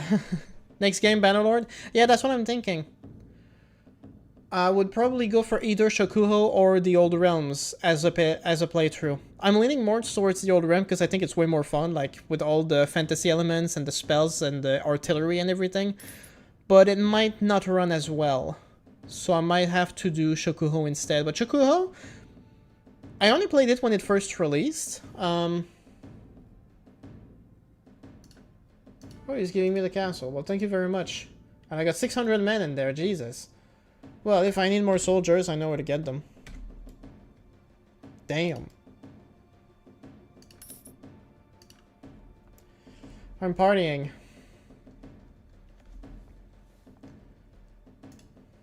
I'm wondering which place they're attacking next. I have no clue.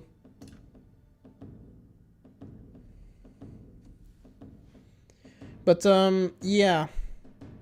Yeah, what was I gonna say? Yeah, when I did play Shokuho when it first came out a couple of months ago, I mean, they really do have like all the work put into like the visuals. I didn't see a single piece of native scenery.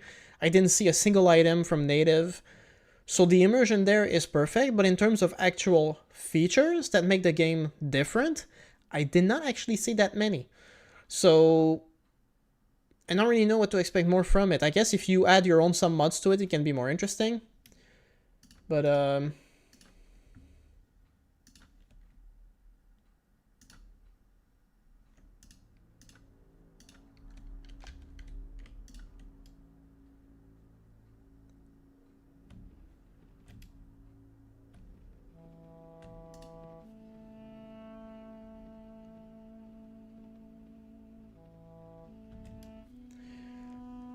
Terry getting facts wrong. Oh, that's the sugar content of Pepsi. Metatron getting facts wrong doubles down criticizing a movie he never watched. Oh no, that's the thing, okay?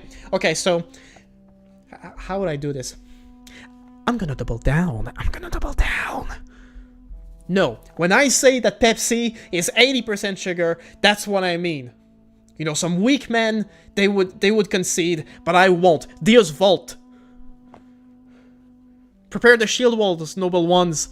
We are fighting for the claim that Pepsi is made of 80% sugar.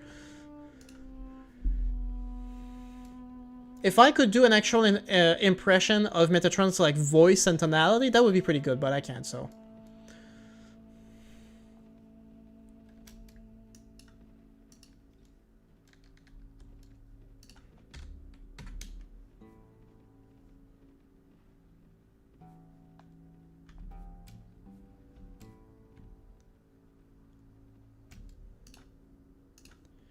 F1, hold position, noble ones, exactly. Control Alt F4, noble ones.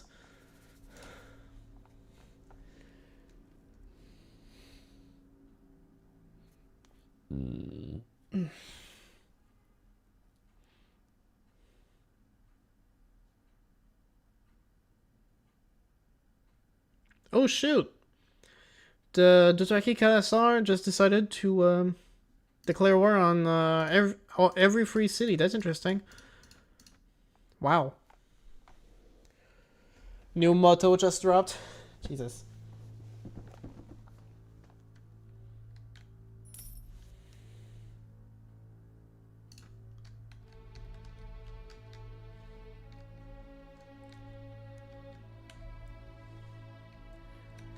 I mean, it's funny that like they actually like Do you watch some sports? No, I don't. Or like sports? When I was in high school, my brother was really into basketball. And by extension, I got a bit into basketball, and I knew a bit of the NBA and stuff like that because my brother was really into it. He also played a bunch of NBA 2K games, and I played one of the older ones on the PS2 for a bit. But outside of that, I haven't watched any sports, I haven't kept up with anything. The funny joke, one of my funniest clueless moments, I think I already told it on stream before, but one of I don't have that many. One of my ex-girlfriends, from like a decade ago, she was doing an exchange program in Toronto, and she was like, she messages me. She says, "Yeah, I'm gonna go see the Blue Jays," and I have no idea what that is. So I just asked her like, "Oh, which song did they write?" Because I thought she was going to a concert. The Blue Jays is a baseball team. Taller or smaller guy? What do you mean? Do you mean older or younger My older brother. If that's what you meant, I have no clue. This is a surprisingly slow progress for young Griff. I expected him to really wreak havoc. But yeah, no, I don't really have an interest in sport. Around here in Quebec and by extent in Canada, like, the main sport is hockey, and I don't know anything about hockey. I played hockey a bit like everyone else when I was a kid, but I hated it. I was more a basketball guy. Basket players are normally big ones. Yeah, they're huge. For sure.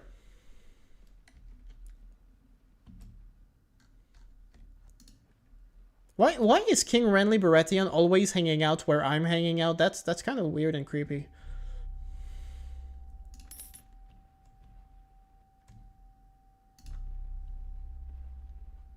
Like Duncan the Tall, I guess. If we're gonna go that way. Hockey is actually fun to watch. Well, yeah, when they fall into a brawl, it's pretty funny. But I've never been big on hockey. No one in my family actually plays hockey or is part of. I also played the baseball, like small league basketball when I was a kid for like 3 years. That was fun too. My friend plays hockey and I used to watch his games. Well, to each their own.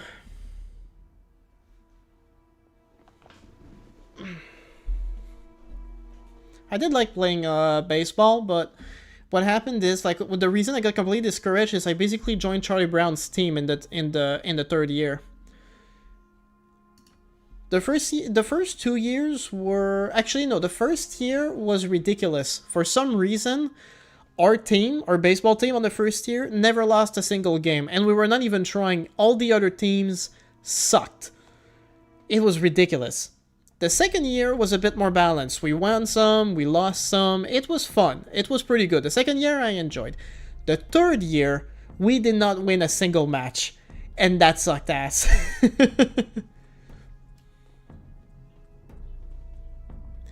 No, but I did figure skating. Oh, really? My parents would have just laughed me off if I had ever asked. To play hockey? I guess you're not built for it. I don't think women's hockey even exists in Georgia. That's a shame.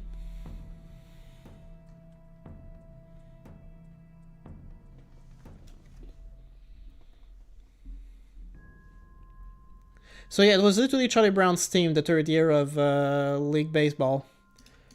It was embarrassing. They learn by your wins.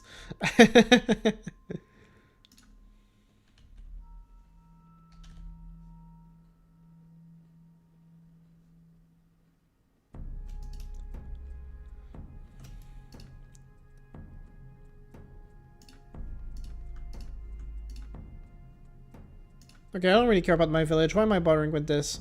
Why am I bothering with anything?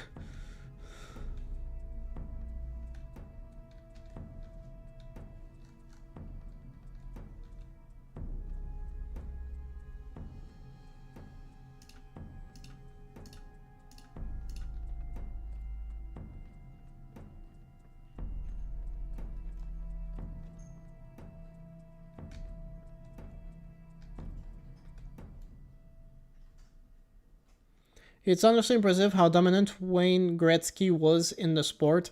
And you've already lost me because I am clueless about who that is or any other athletes these days. Hey, we have 134,000. That's not too bad.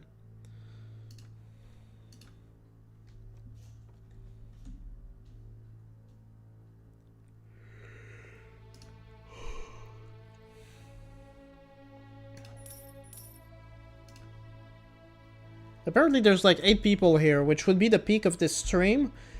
And coming in at my just in time for my crash out.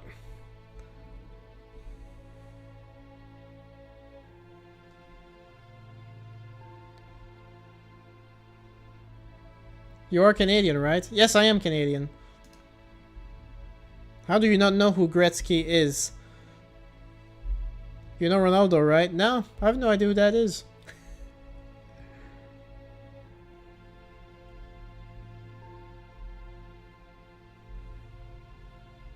This is like Argentinians not knowing Messi.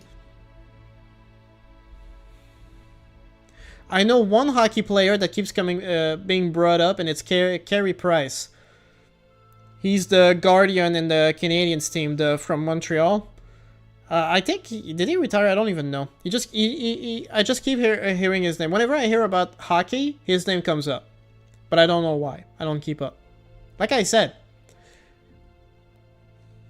sports are my absolute weak spot. Anything that happens with sports, I may have heard of Gretzky before. I just completely blacked him out. I don't know. But yeah, don't ask me about sports. I am utterly useless. Terry is old school home run guy. I have no idea what that means.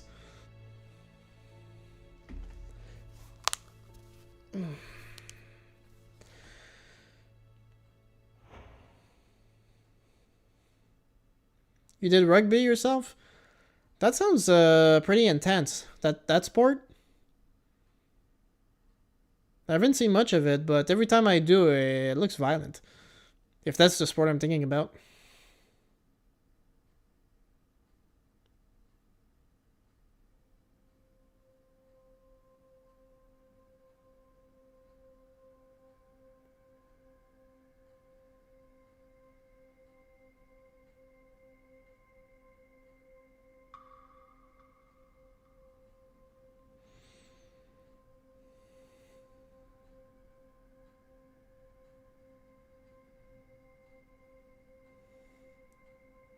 It is actually less intense than people think. Oh well, okay.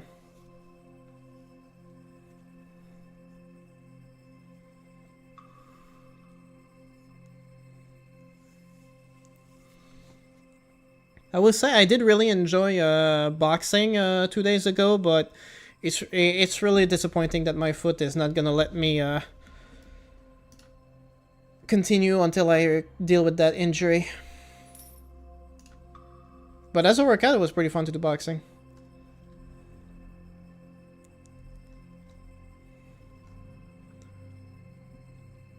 You just run around and pass, you don't feel the collisions much? Oh, well. Well, that's good.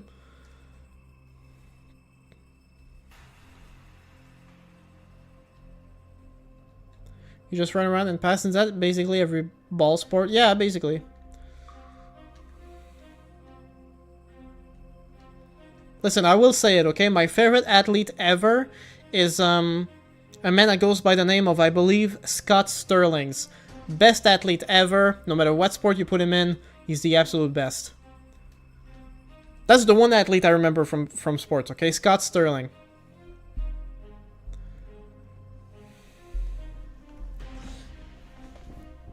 If you know who that is.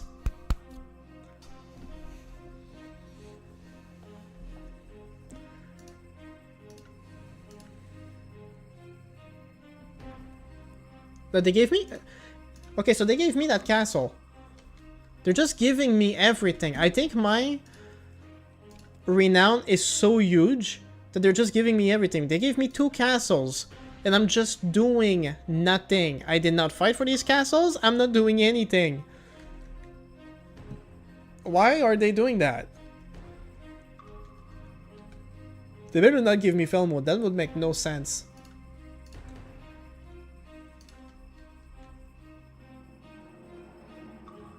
I only have 166 men in there, and I have 600 in here.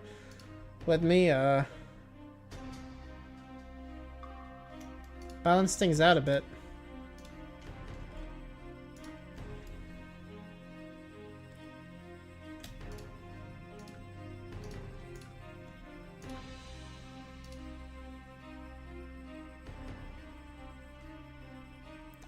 This is more power that I've ever had going with the Northmen, and I'm just sitting here and collecting rewards I don't deserve in the slightest.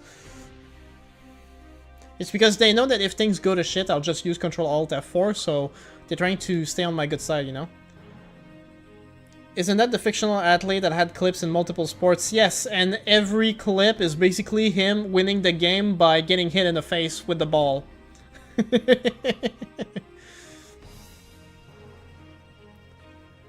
When I saw like my first clip, I think it was him like playing like the Guardian in soccer or football, soccer. And it was so well made, it literally looks like it's an actual game. And it took me a few minutes to realize this was a bit.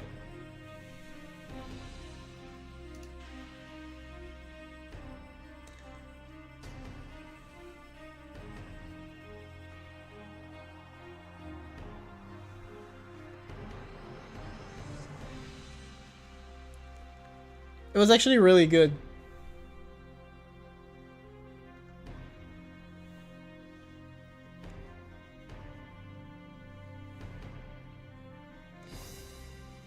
Oh well, I guess that's that.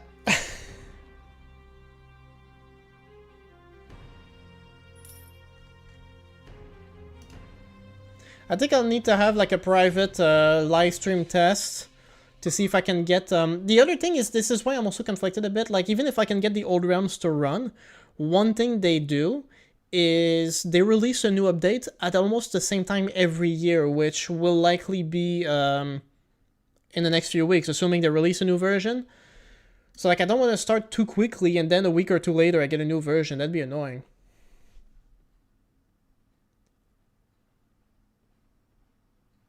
A grand view. Thank you for showing it to us there. Yes.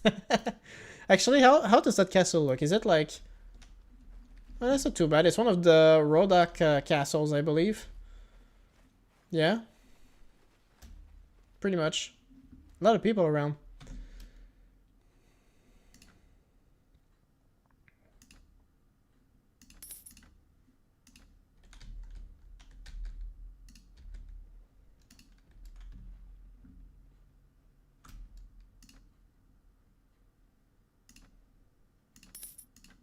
Might as well build some improvements while we're at it. I'm gonna be waiting here until the White Walkers show up, basically. Yeah.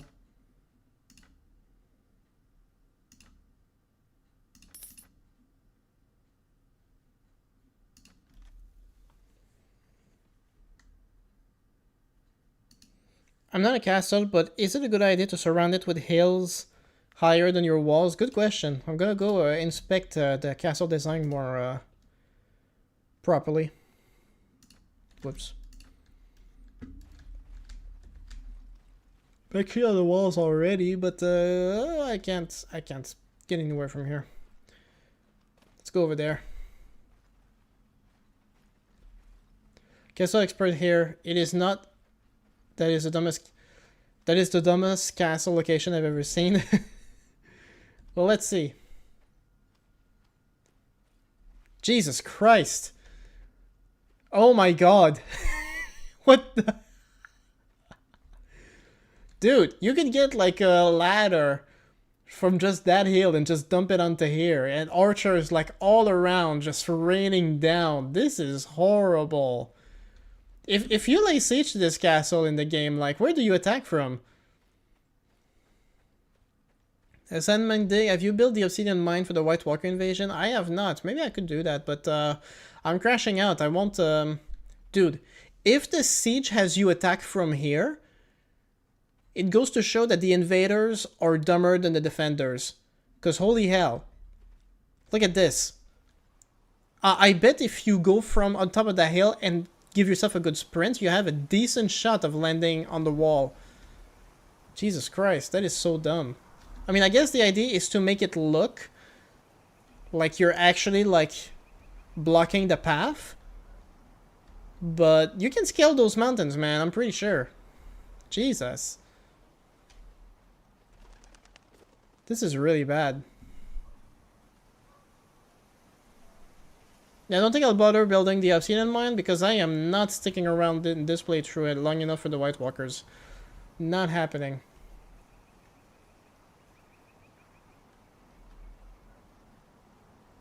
Give me 3 good men and I'll take that castle. Yeah, basically. Got a bunch of new people. Hey man, I recently started this mod. What is best moneymaker after trading?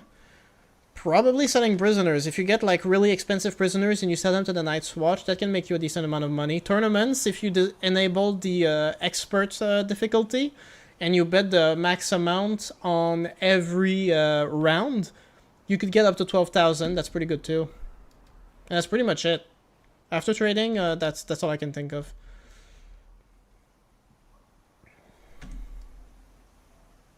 Why are you crashing out? I only just got here. Segmented.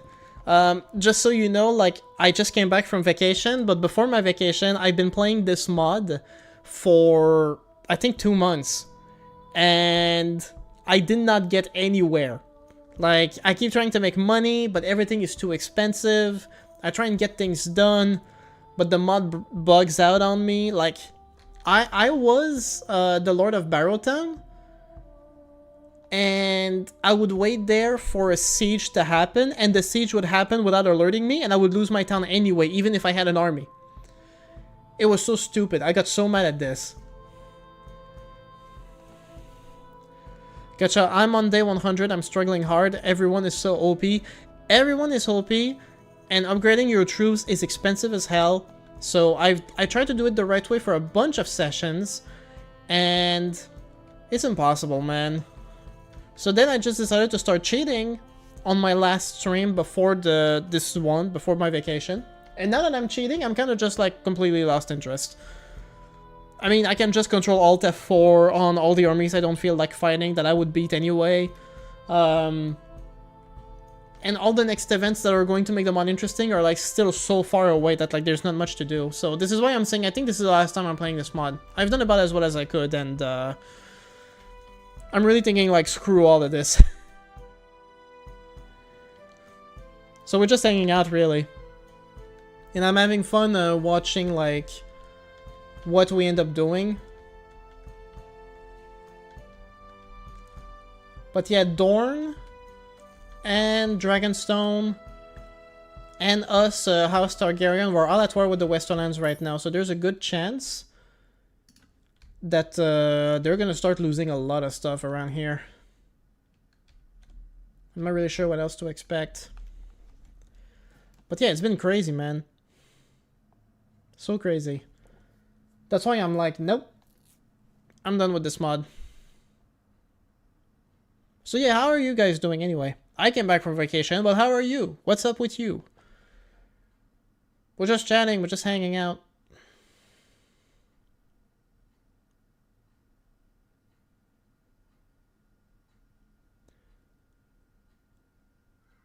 Last message in the politics chat in Metatron Cord.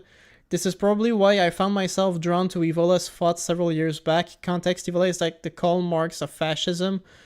Yeah, it's the first time I hear that. Well, that's interesting. You know, he used to ontologically confirm the reality, and now he's into fascism. That's what happens. Why don't they add some cannons or catapults in castles? I believe it would make the game even better. You're talking about a game that was made in 2010, Thomas. The engine is pretty limited for that kind of stuff. I mean, Bannerlord does it. Bannerlord does exactly what you're talking about, Thomas. You just gotta move on to the next. And I have to say, if we do play the Old Realms in my next future playthroughs, I'm gonna try and get the cannons. The cannons are so satisfying in the Old Realms. It's crazy. It's the best artillery I've ever seen out of any Mountain Blade mods, period. Yep, I love this mod, but it's too much for me. Very hardcore. I'm so furious when I do 0 damage to enemy. Nah, I feel you. Like, this is the same thing that's happened to me. There is even an option in the camp options. Is it here? Options. Yeah. If you... There is one thing here. I think it's hardcore mode. Insane difficulty. Your enemies will cause double damage while you cause only half. You're literally just insane. That's why it's called the insane difficulty. If you bother with this, like, yeah. Insane. Insane. This mod is crazy. Like, there's gotta be, like... It can't just be, you know, like, the difficulty you change, like, reduces the damage or changes the rate at which, like, your troops lose morale or something. I think one of the things they need to do is just, like, have a part of the difficulty that also reduces the cost of everything considerably. Because, like, the troop trees, especially, like, the latest tiers, they cost, like, thousands. That's insane! No one can ever reach, like, the elite tiers because you'll spend your entire fortune just upgrading a handful of people.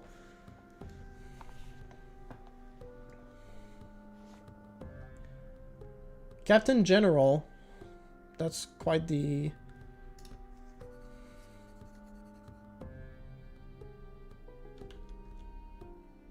That's Dragonstone and they're attacking Blackhaven.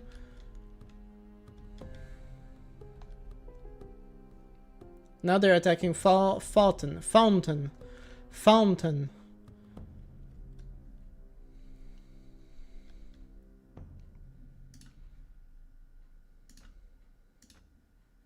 Only one day left for the next build.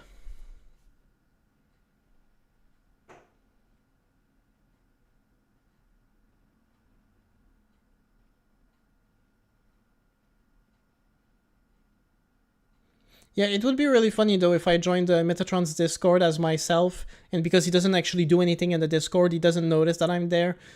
And I can just like see like all the dumb shit that everyone is saying. I think if I do it, I'm going to record it on OBS to make sure that if it happens in the first few minutes, I see it instantly. What was that mod with a beautiful map in Eastern Europe, but very hardcore and almost impossible to level up? Yes, Rus 13th Century. That mod was so stupid. Insane level of difficulty too, but yeah, Rus 13th Century, Way of the Warrior, that's the one you're talking about. You would kill looters and they gave you like 4 XP maybe. So you would need like to kill 100 looters to level up to level 2 or something. Insane. And then you more or less had the same option that you have in the World of Ice and Fire, which is that when you win, you need to give yourself like 3 hours that you're completely vulnerable just to get some loot. Insane. And the bleed out option, like seconds, takes a few seconds. Yeah, play that for your next campaign? Nah, I'm gonna try Bannerlord. I need to make sure that my settings are correct, because I had to do a lot of tweaking when I was doing my, my last few videos on Bannerlord from a few months ago. Like, I had to do a lot of tweaking in Bannerlord, because, like, it would just completely kill my CPU, and I would get, like, very laggy footage. But I did fix it. So, whatever things I did, I just need to make sure that they're still on, and that it also works when I'm live streaming. If I can get it to work that way, perfect. Then I'll start live streaming Bannerlord, that'd be nice.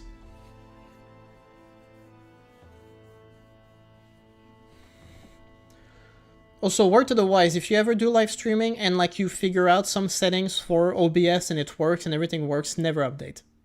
Just leave it as is, don't touch it anymore, just keep it as is.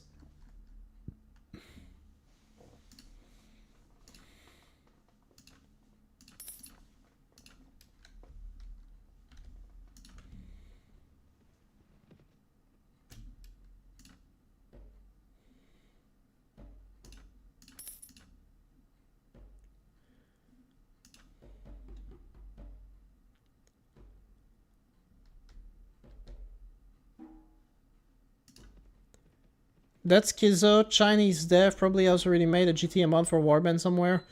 Jesus Christ.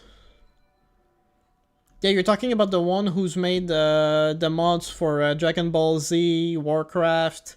What else did he do? CS:GO and 2D Fighter. If I recall, I'm not sure if there's more to it, but it was pretty funny.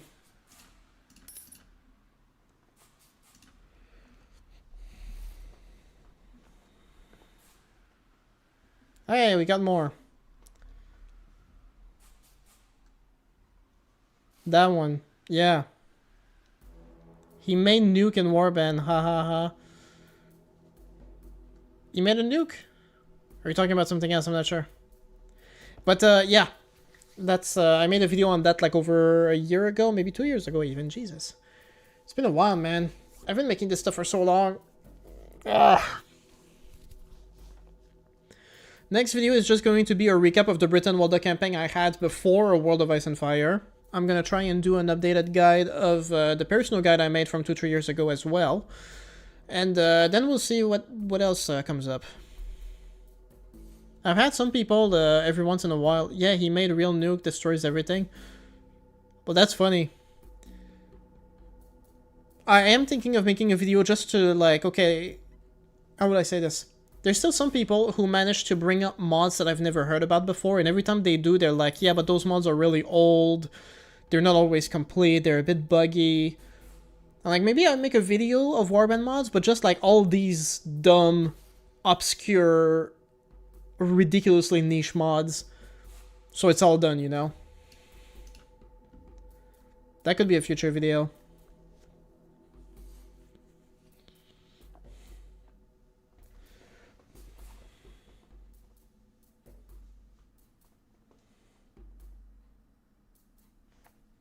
I'm too busy, man.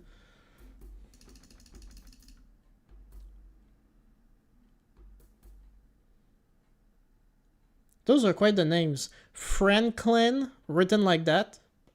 How do you usually write Franklin? Is that doesn't seem right. I don't know. Franklin Flowers, that's a bastard. Raleigh Duckfield.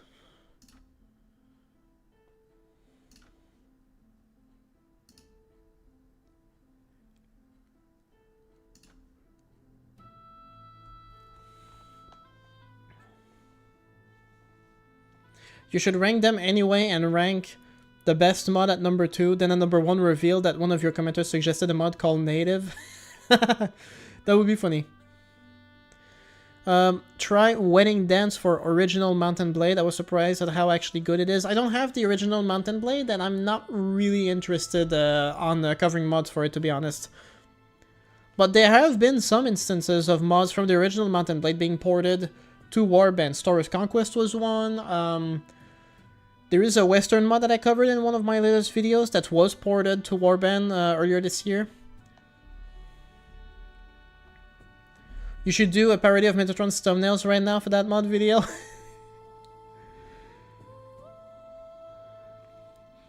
I am generally curious if like well, he doesn't really do it anymore. I think like with the new slop, he does like different thumbnails. I haven't checked, but like, you know, like he always had like that same preset of just a handful of pictures of him, you know, like going like this.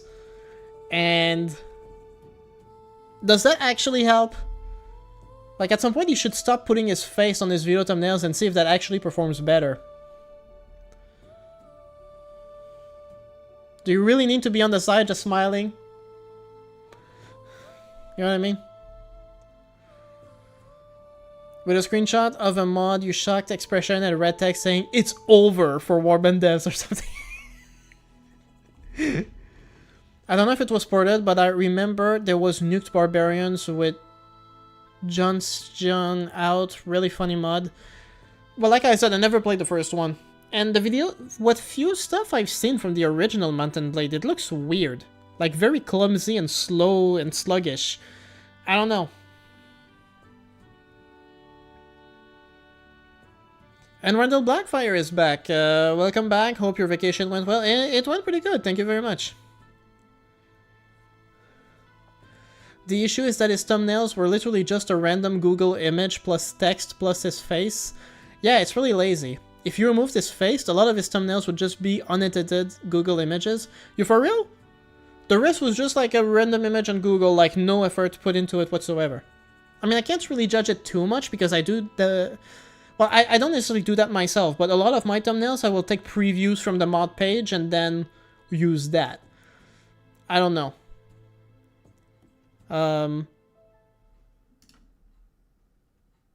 But I guess that makes sense. But you were right. Like, I think a while ago, telling me, like, you were sharing some of his older thumbnails, and it's true. Like, some of them were actually, like, really cool.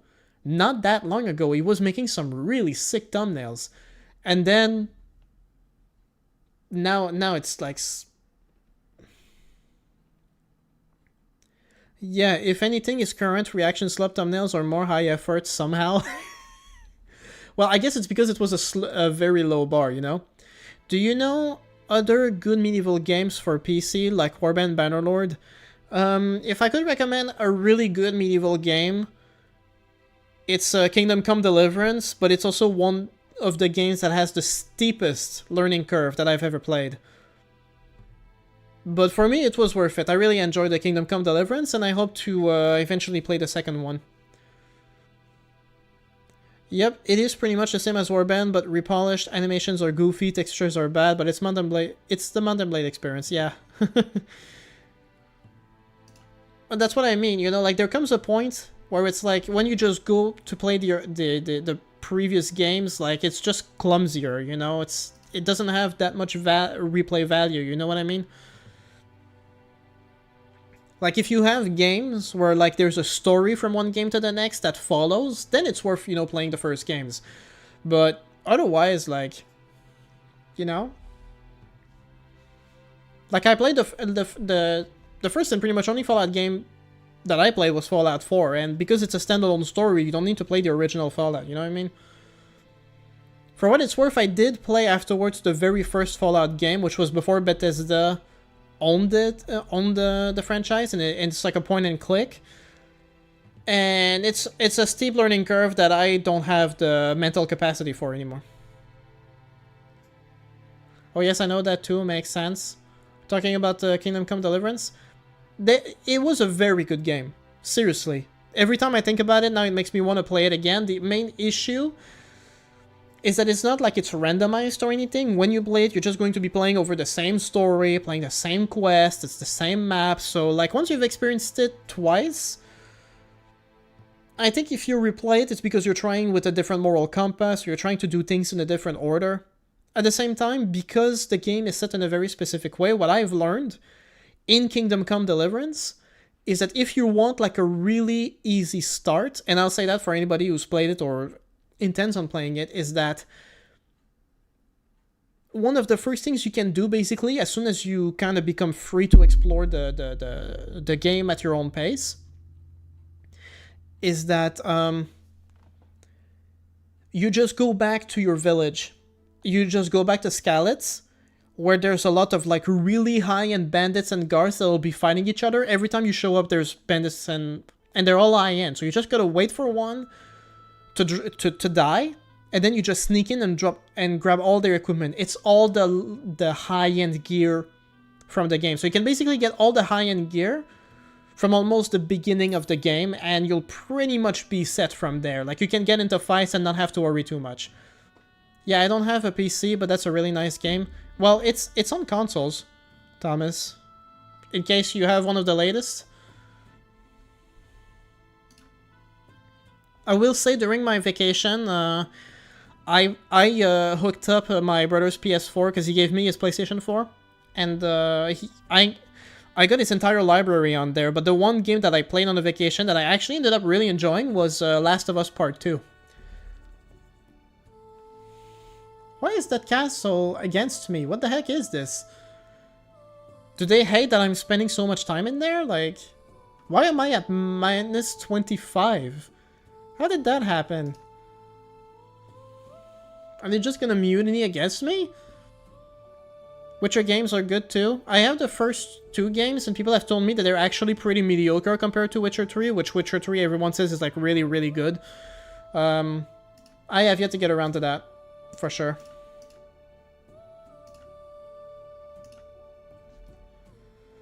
What about Grandview? Does Grandview hate me? Not yet.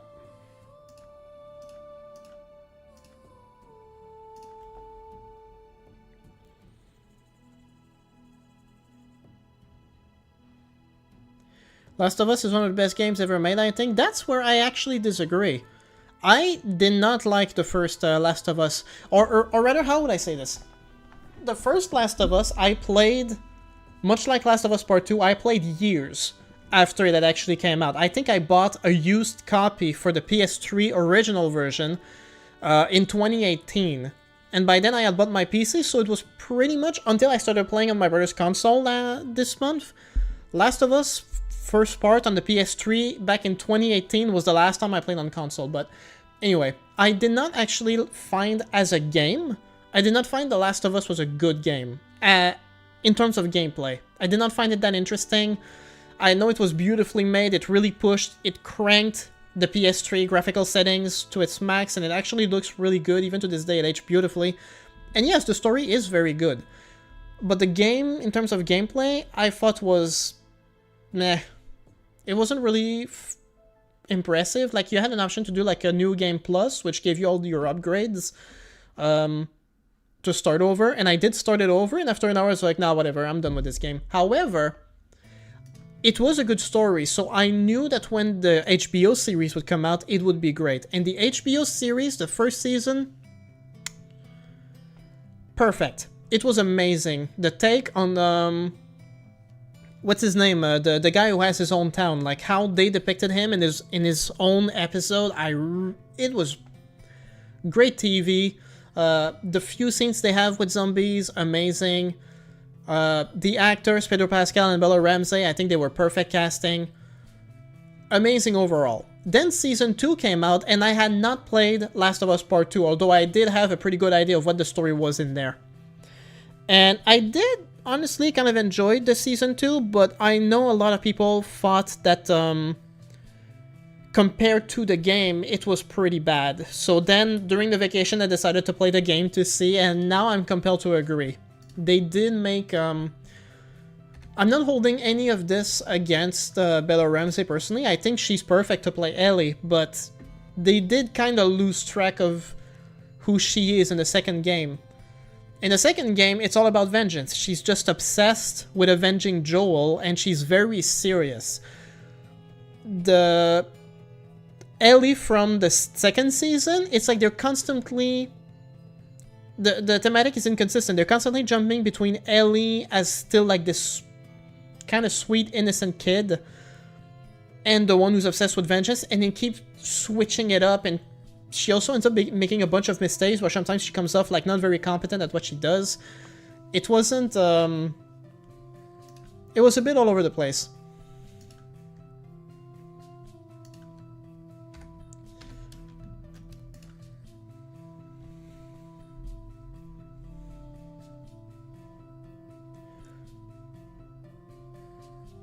Also, hey, Tonizer, I'm sorry, I kind of went on a rant over there. Hey, Terry, how was your vacation, man? Well, it was pretty good, thank you.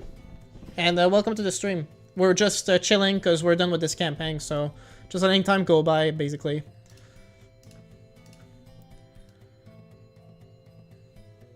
But I would still call it a good game because of just how much agency you have as a player and how interactive some scenes are. Unless you're talking about Detroit Become Human, which I haven't played, that's not something I would say you get from The Last of Us. The Last of Us is actually like holding you very tightly to make sure that you really go along a very specific storyline. There's really no choice over how you behave or anything like that.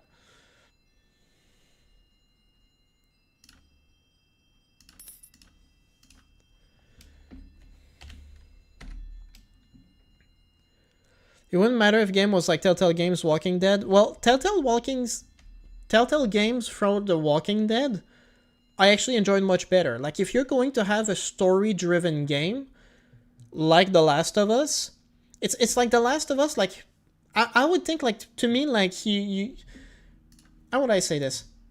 Of, like, all the zombie games I've played, like, memorable of that same time period-ish, there's State of Decay on the Xbox or PC, and then there's The Last of Us on PlayStation, and then there's Telltale's The Walking Dead. It's like all of these games are in a distinctive place within the spectrum of games that focus on gameplay versus those that focus on story.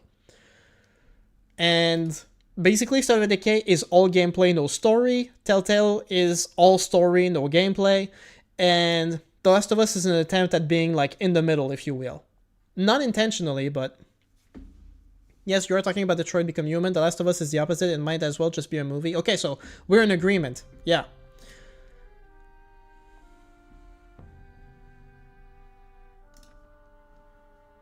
Oh, shoot. I didn't realize there was just some...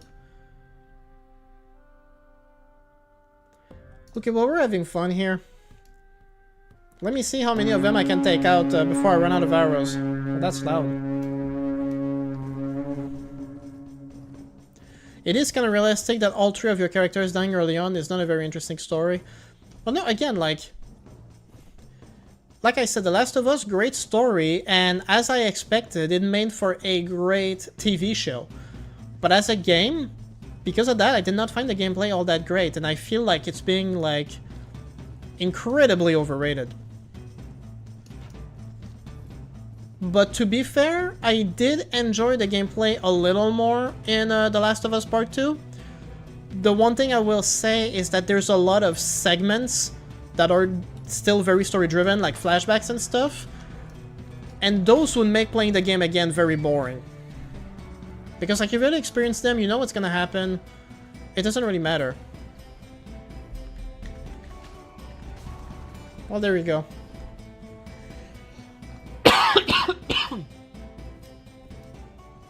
Excuse me. Talking about DBH again? What? Hey, I made some more. I got some morale. There you go.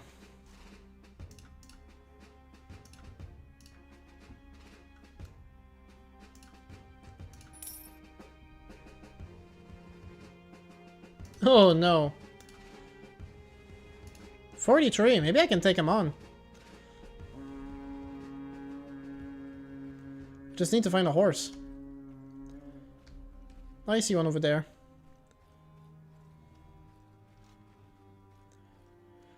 It depends for me. Walking Dead was better experience than The Last of Us. Heck, even story was better. The Last of Us is a good game, but overrated. It is overrated. I do feel like that. And yeah, Telltale, the first game was a masterpiece. The second one was also really good. The main problem that the second part had is that... Well, the main problem of the second game really is the sequels. Because it gave you so many different endings that actually made the game really good that way, you know? You got to choose like who you were ending the story with, basically, and that made it very heart-wrenching in my opinion.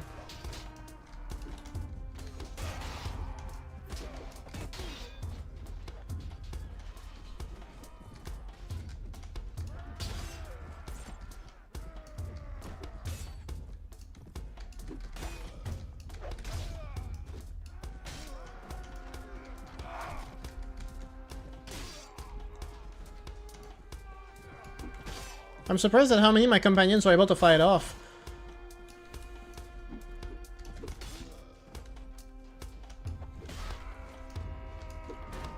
The third game, New Frontier for the Telltale's Walking Dead wasn't too bad, and I understand their need to introduce new characters to kind of like have all the different versions of the story from Last of Us, the season 2 of The Walking Dead to kind of all come back together, but it also felt very lazy. It kind of undermined all the endings from season 2. And season 4, I'm sorry, was just really bad. It was, I was so disappointed with the last season of Telltale's Walking Dead. It had some good moments. I did like how they did, what's the name of the kid? Alvin Jr., AJ? I do like his character. I think it was interesting to see him grow.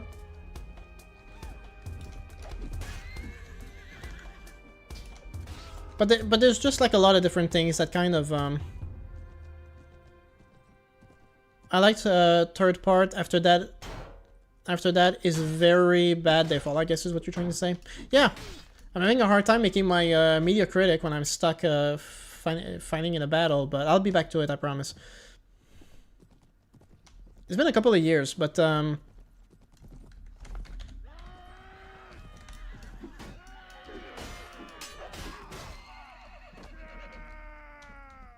dude, I wonder what their kill count is. Serial Forel, how many guys did you take down? Shagas, Son of Dolph, took 6, Val took 7, Mia had 2, Serial Forel only had 1. Well, they mostly stood in their part, so it's kind of impressive. The companions really did their job.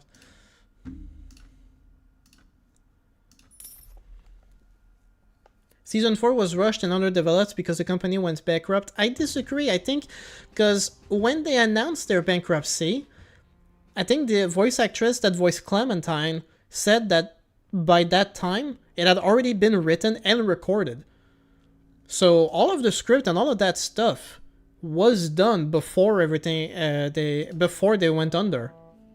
Is how I understood it. So it maybe editing it and putting the game together itself was rushed, but the story itself was written before all of that became a problem, and it was still a shitty story in that context.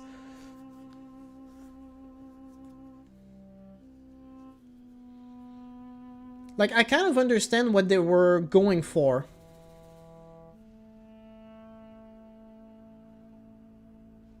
What are you talking about? She doesn't like, what is she saying? I don't know what happened.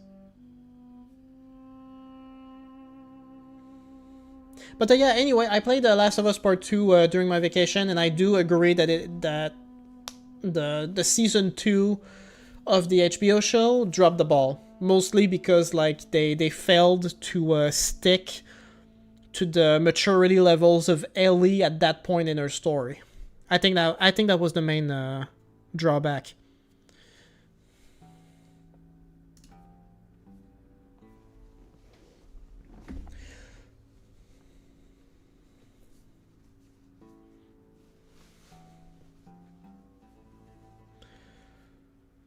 Then I will say they screwed up with that. I'm not even sure what we're talking about. If we're all talking about the same thing anymore, because there's a delay between what I say in the chat. But yeah, you know that's my main point. The game was better. The first season of HBO was better than the game, and then the second game was better than season 2.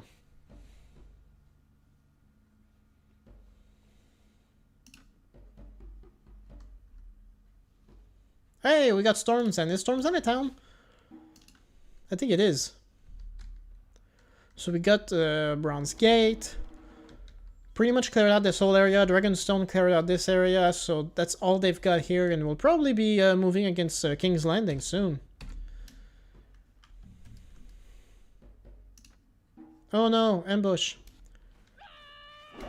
Whoa.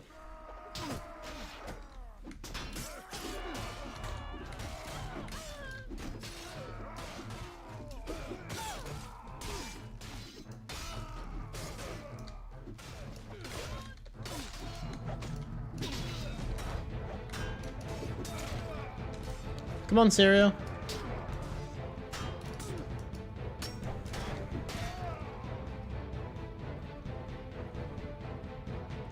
What is your opinion about Walking Dead TV series, though? I really liked it.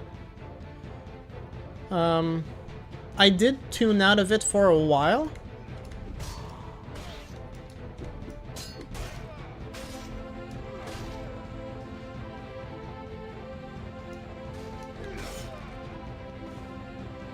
Okay, we got them all. How many of them was that?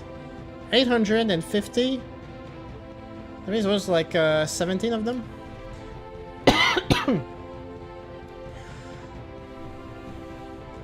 No, I did like the Walking Dead TV series. Watching it all over again, though, it only really gets interesting for me at season 3, which is when they all become like hardened survivors. And they become a lot more effective, because before that they're kind of all like noobs and idiots and incompetents. I just found out that Braun costs 180k. Yeah, part of why this mod is so ridiculous. The companions, their cost is insane.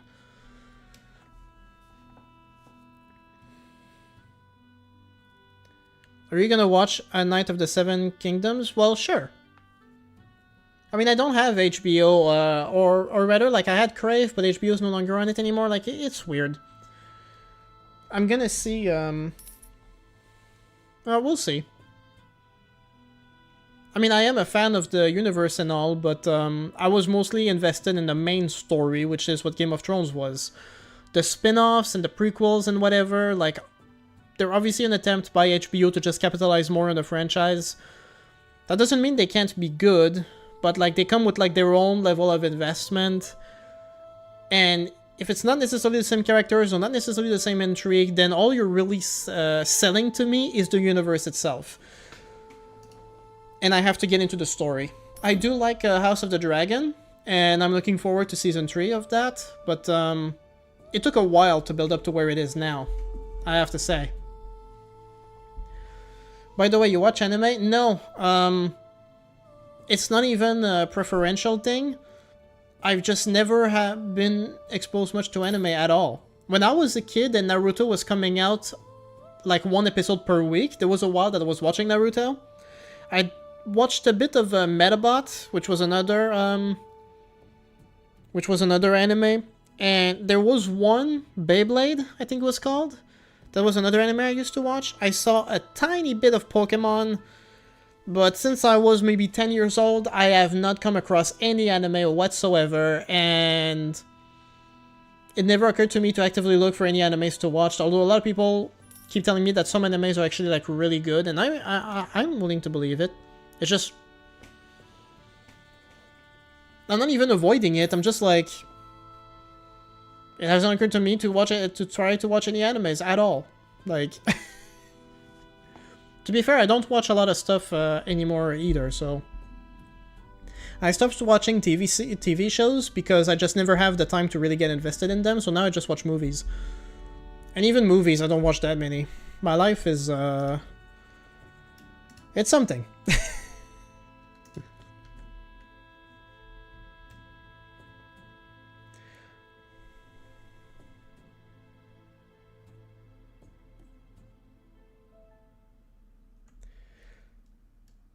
You should watch Fieren Beyond the Journey's End. It was out last year and it's the highest rated anime in history. It has that medieval warband feel. I mean, again, for some reason, like, not a single ounce of my being gravitates towards anime, and it's not even because I hate it or anything, it just doesn't happen. I don't understand why. I didn't watch the second season of House of the Dragons because it was way too far gap. I don't like how it's going this slow. I mean, for every TV show, they take too much. It is true that TV shows have a tendency these days to drag on, pun intended, to drag out the stories for as long as possible. But the first season was still a pretty decent setup. I did enjoy watching it, although I will agree that it lacks some rewatchability because of this. The second season, it's the war, and there's a bit more stuff going on, but there's also a lot of other stuff that drag on for no reason. Have you seen Avatar: The Last Airbender? No, I haven't. Don't ask me about Avatar, don't ask me about One Piece, don't ask me about JoJo's. I don't know any of this shit. And hey, back after many days? Yes, I am, but this is my last stream on the World of Ice and Fire. We've just been standing here for close to an hour now, not doing anything. Just talking with chat.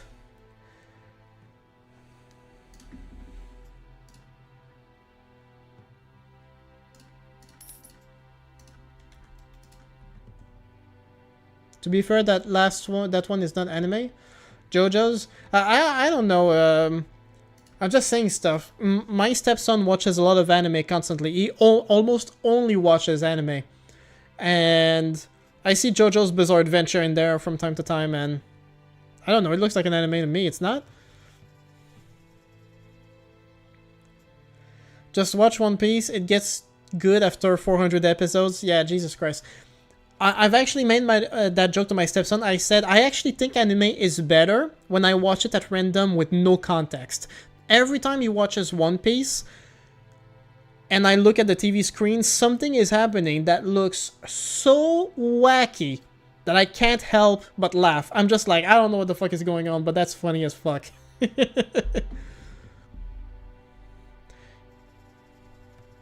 I mean, Avatar, the other ones you watch absolutely are anime shows. Avatar The Last Airbender isn't? Or is it live action?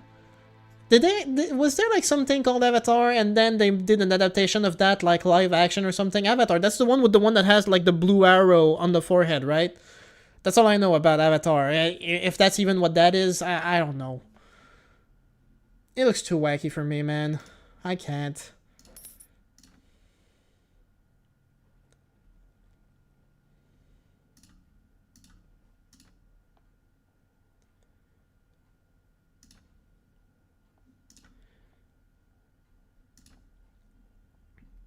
It is a cartoon, it's just not a Japanese cartoon. Oh, I see. It is. The anime is very goofy, but the story is amazing.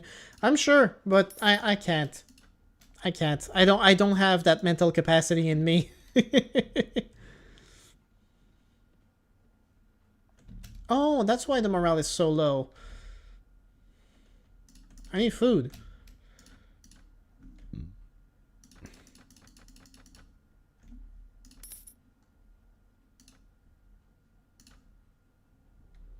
Sometimes goofy things are fun to watch. No, I can believe it, but I don't have the brain capacity for goofy right now.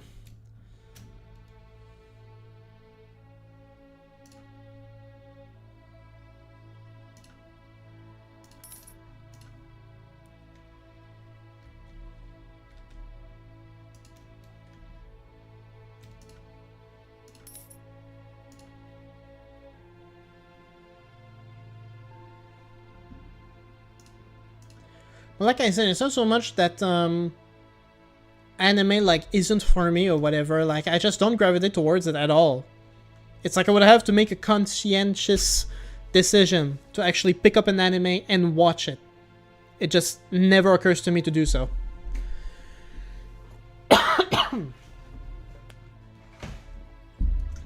Daily reminder to hydrate.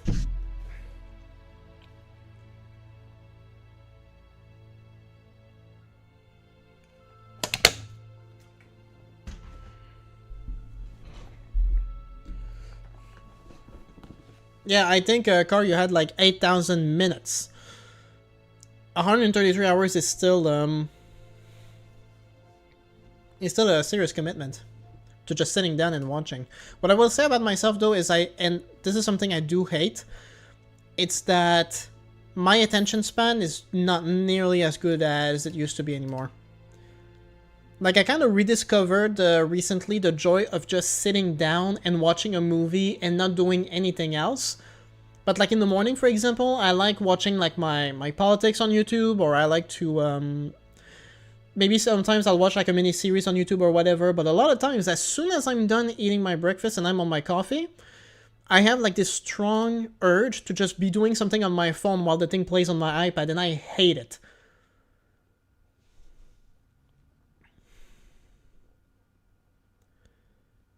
I only ever watch them when I'm hanging out with a friend and they really want to watch something. I enjoy movies when I do watch them, but I'll never go out of my way to watch one, even if it's the most incredible thing in history. Yeah, well, that's what I mean. Like, it almost comes unnaturally, you know? You love politics, so you love history then too? Well, yeah, I'm into, I was into history before I was into politics. But I mean, no, I watch a bunch of political commentators, and in the morning, I'll either, like, just watch the latest news on whatever has been happening while I do my breakfast and stuff, or sometimes I'll just play music. Playing music is actually kind of nice. Just tune everything out. The one thing that I'm missing very badly for my mental health, for activity and stuff like that, is playing drums.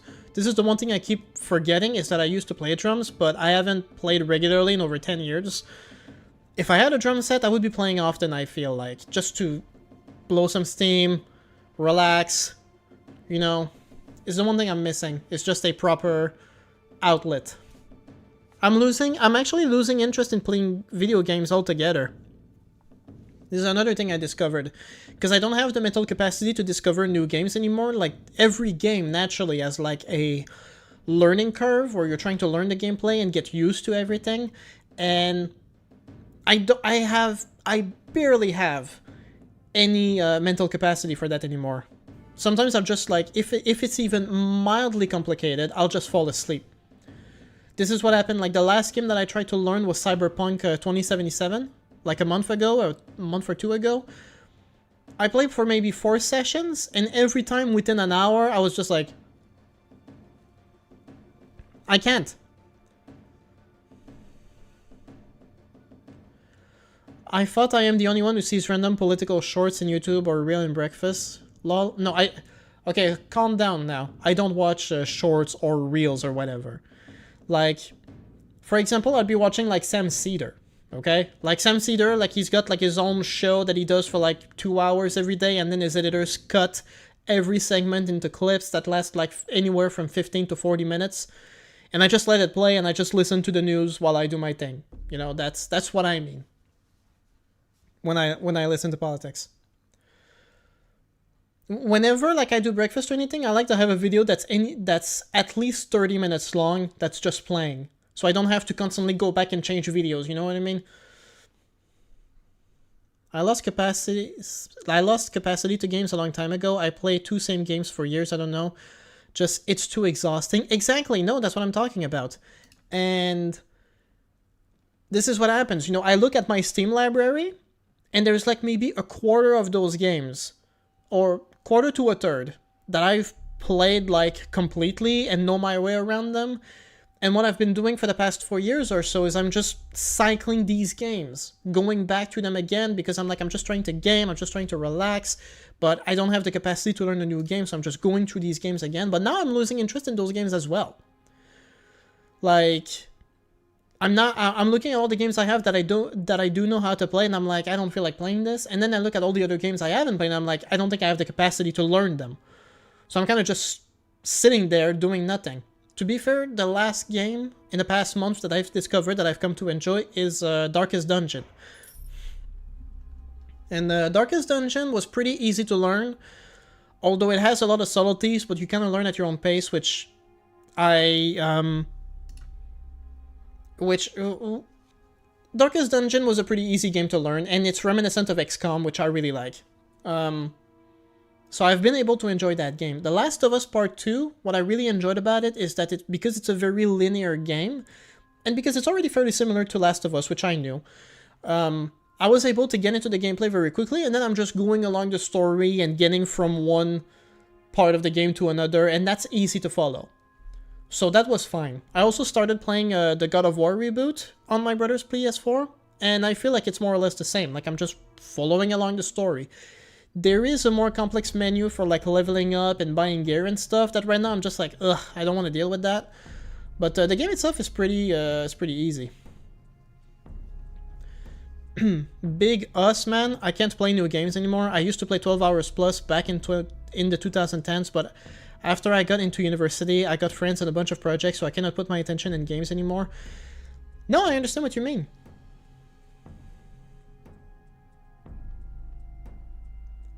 What's your favorite anthem? What do you mean?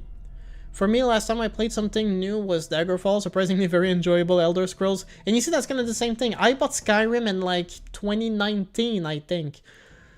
If I ever get the capacity to learn it, I'm sure I would really get into it, but as it stands, I can't. I can't. It's too much. This is why, like, every time someone tells me, hey, dude, have you tried Crusader Kings? I'm like, no, and at this point, I don't think I'll ever pull it off. This is what really, like, this is really a new reality that's hitting me, because I see a lot of, like, my favorite content creators still discovering new games, still learning new games, and I'm like, good for you guys to have no responsibilities whatsoever. You don't have a family, you don't have any drama in your life, and you get to live off of just being on YouTube, and that's what you're doing. Like, normally for me, if I'm not gaming in a live stream, I'm supposed to be working on a video, or I'm at work paying the bills. The one time in the week that I give myself to really just game is Saturday night, which I call my bachelor night. Sometimes I'll sometimes like on Saturday nights, that's the only time of the week where like I don't have to get up early on Sunday morning, and I don't have any responsibility on Sunday morning, so I can just, you know, game to my heart's content. And most of the time, I'll get into a game and I'll really enjoy myself, but in the past few months, I can't enjoy these evenings anymore. If I'm playing a game that I've already played before, that rush, that excitement isn't really there anymore, and because I'm only playing once a week, it's not sufficient to learn new games and get into those. So I just completely block. Okay, well, if it's a national anthem, my favorite, probably the French one. It just kind of sounds nice. Not that I know that many national anthems, you know. Russian one sounds pretty good too.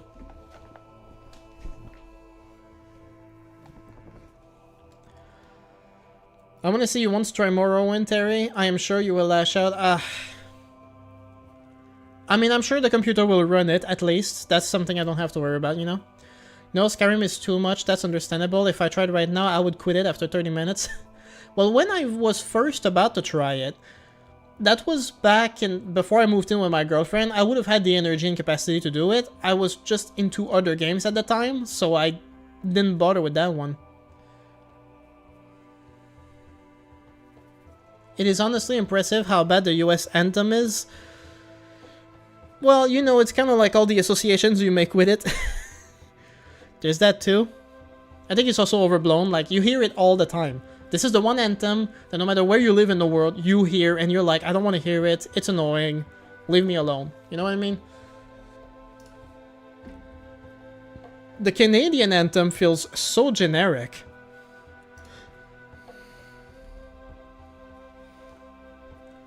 And I don't think I've ever heard it once in its entirety.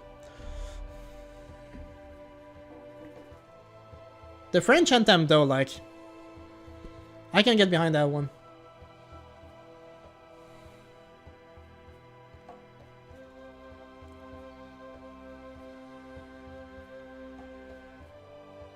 But yeah, so that's what I mean. Like, in terms of gaming, like, I think like 2 days ago, it was like mid-afternoon. I wasn't working because it was still it was officially my last day off, and I couldn't get myself to game on anything, and I knew that that I was gonna have my boxing workout later that night. So instead of gaming, I just watched a movie and then I read a book. I actually read a book in the middle of the day, and I was like, "This is where I'm at right now."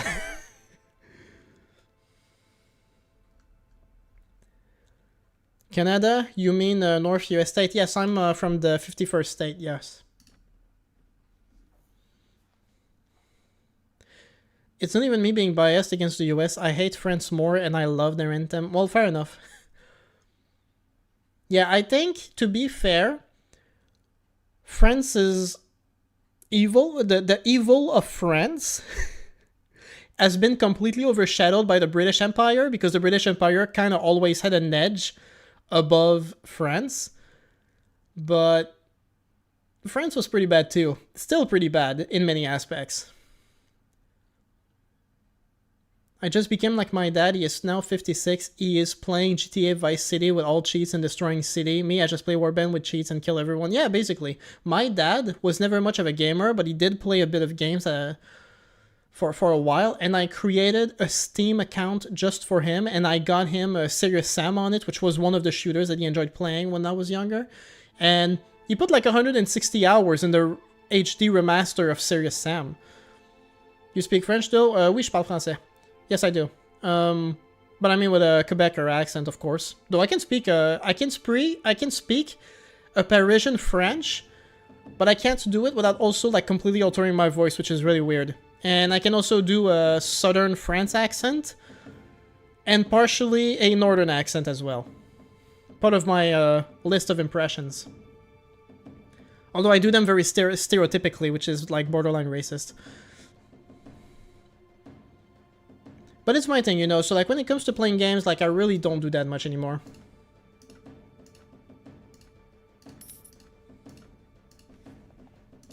Do they still hate me over here? Minus 40? What is happening? Why is it at minus 40? Are you actually telling me that you're leaving, Tonizer? Non, Terry est un Allemand de Bavière, il ne parle qu'allemand et avec une voix très grave. First of all, Terry is my English name. It's not even my real name. My real name is the French of Terry, which I don't use on YouTube because people will have a hard time pronouncing it, but it's just Thierry, you know. Are you actually saying goodbye? Or it's just because it's what you know?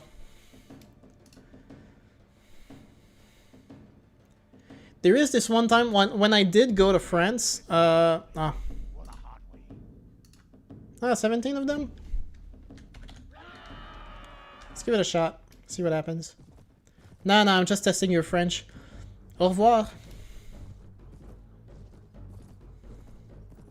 Or as you would say in Quebecer, bye do.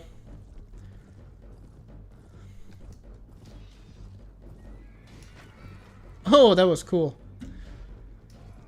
Yeah, what was I saying? Yeah, back in high school, I went to France with my school orchestra for a music festival in Belfort. And there was that one time where I trolled this French couple in the city of Belfort. I was with my friends, and I just decided to ask them in perfect French for directions. And as soon as they gave me the directions, I turned to my friends and spoke in the worst Quebecer slang that I've ever pulled off, and the French couple just looked at me like, what the fuck? I was like, how did I go? Like, bonjour, excusez-moi, est-ce que vous pouvez me dire où est-ce qu'il faut aller pour aller au festival de jazz? I was just asking them for directions for a festival or something, and they go like, oh, vous faites seulement tourner le coin de la rue là-bas et vous continuez et c'est au fond. And then I turned to my friends, ok les gars, le festival c'est là-bas, fait qu'on y va, ah ouais. Ah merci, hein. And they just look at me like, what?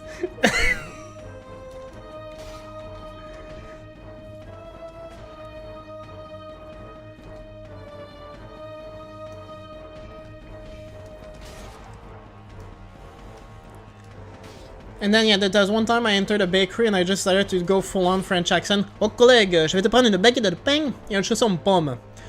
And, they kind of just looked at me like, ah, vous êtes Marseillais? Non, je suis pas Marseillais, je faisais un accent à la con.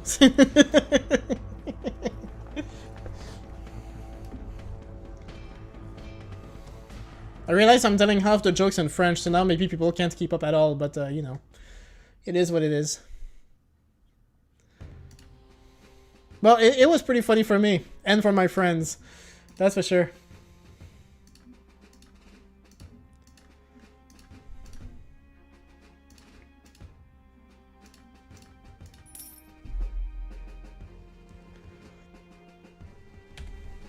You should use your French often to curse when you get pissed. Sacré bleu!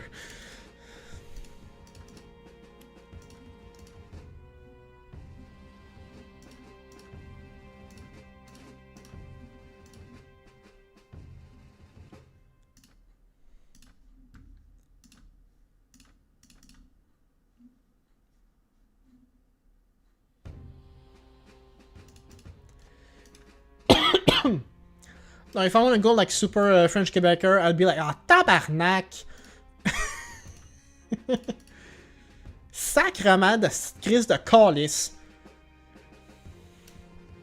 That if you want to like really cuss in French, that's sacre blue meets sacre red, Terry.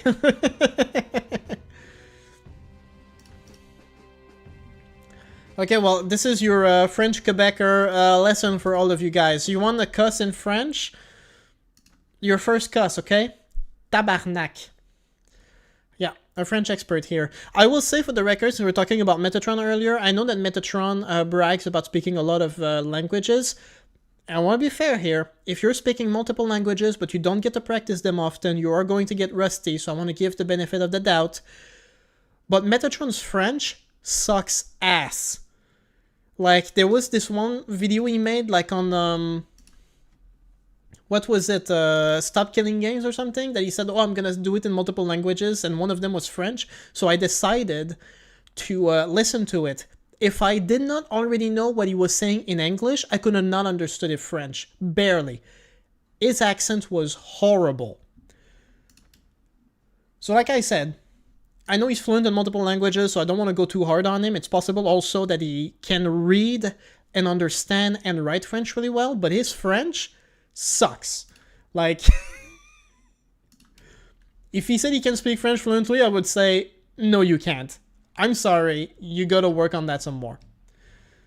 Which is pretty funny because the first time he talked to me, he was making an issue out of me calling him illiterate inflammatorily because he didn't read an article that he was reading. And he told me that, like, well, you know, how would you feel if, like, you know, you had a second language and someone was making fun of you for it? Like, English isn't my first language. And I'm like, yeah, well, my English is not my first language either, dog.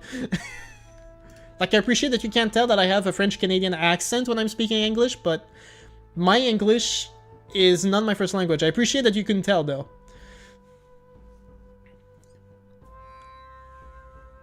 My accent is also horrible, but I don't consider myself a French speaker. Well, the fact that you can speak French as a whole is honestly impressive, because I can only speak two languages. It's French and English. So if you speak Georgian and English and then French, that's it. That's more impressive than me. I'm really distraught at how, like, everyone is hating me gradually. Like, why? I'm just out here partying, man. Leave me alone. Hey, we got King's Landing. You have a pretty good North American accent, bro. I would never know that you are French. Well, the only people who know that I'm not English are basically people who speak English. My girlfriend speaks English as her first language, and she tells me, she says, like, no, I can definitely pick up your accent. Like, it's obvious. Which is pretty funny to me, because, like, to me, like, I do feel my English is pretty good.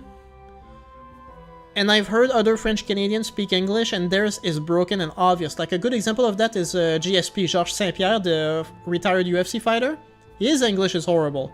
Like, he speaks and it's so broken. It's like, yes, so I am a UFC fighter, and this is my accent. It's very broken, but this is how I speak English. That's the kind of broken-ass English that you hear from French Canadian when they really don't flow all that well. I'm a lot better than that, I like to think. And, how would I say this? I'm losing my train of thought here.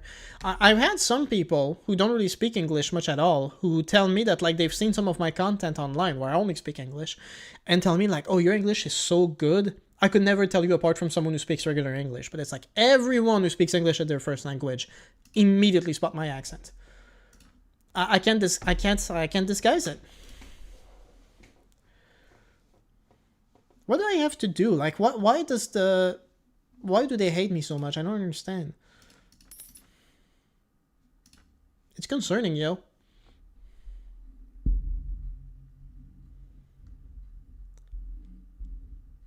You have a very light accent, but I used to take French classes, so I might be picking up better than the average person. Well, thank you.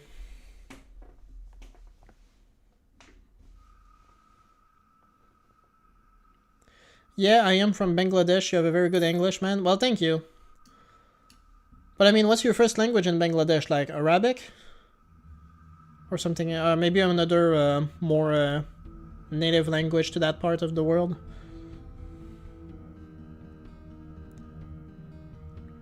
It's just the way you pronounce some letters softly and stuff. Yeah, I figure.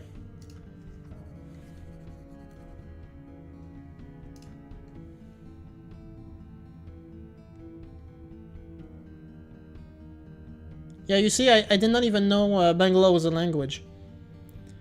But I mean, I had some colleagues from, like, places like Algeria, and I would figure, oh, they must speak Arabic. And it's like, no, we have our own little local language as well. I'm like, oh, okay. They speak Bengali there? Well, there you go.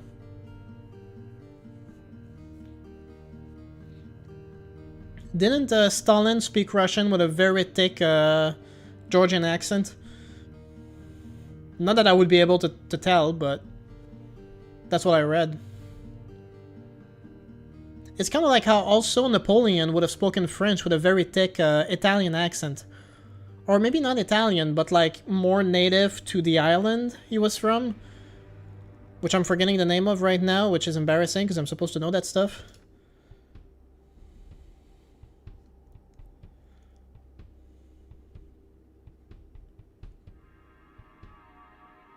Bangla came from Sanskrit. Technically, we are cousins to Urdu, Hindi languages. Well, there you go. Well, thank you for complimenting me on my English, but as I've said, I feel like the people who mostly compliment my English are people who don't speak English as their first language, is my point. I'm Georgian and can speak a decent bit of Russian. His accenting is over-exaggerated. Oh, well.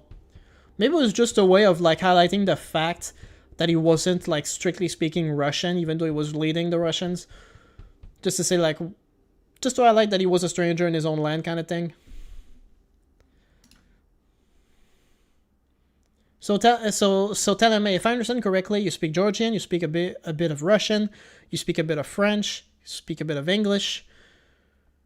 And French, I think I already mentioned that you speak a couple of languages. That's not bad at all.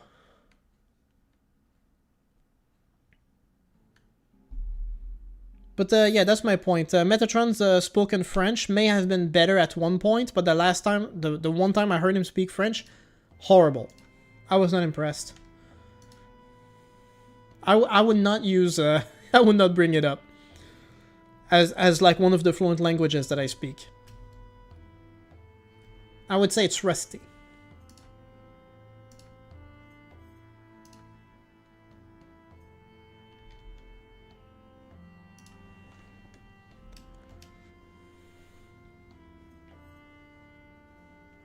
History is ironic. Napoleon is not French, Stalin is not Russian, Hitler is not German. True!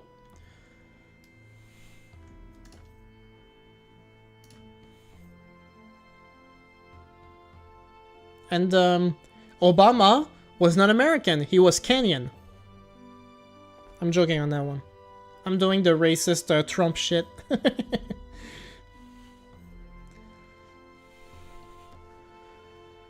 Says who, although, no, I understand what you mean. Nationality is a social construct anyway. Napoleon was technically French.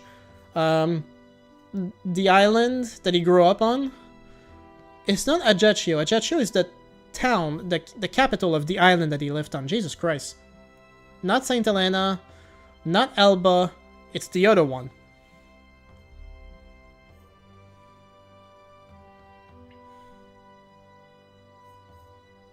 Because, yeah, Napoleon was basically born just, like, right after France had bought the island. I'm just joking, don't take it seriously. No, I understand. Or no one is taking this seriously, don't worry about it. But, hey, anyway, it's been about 3 hours. And my stepson is going to be back from school in about an hour. And I have a couple hours until I go to work. And that's my 3 hours right there.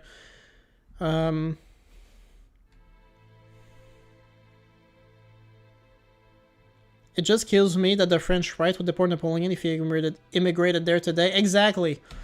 This is the other thing that is like so funny when you think about like the right wing. And it's that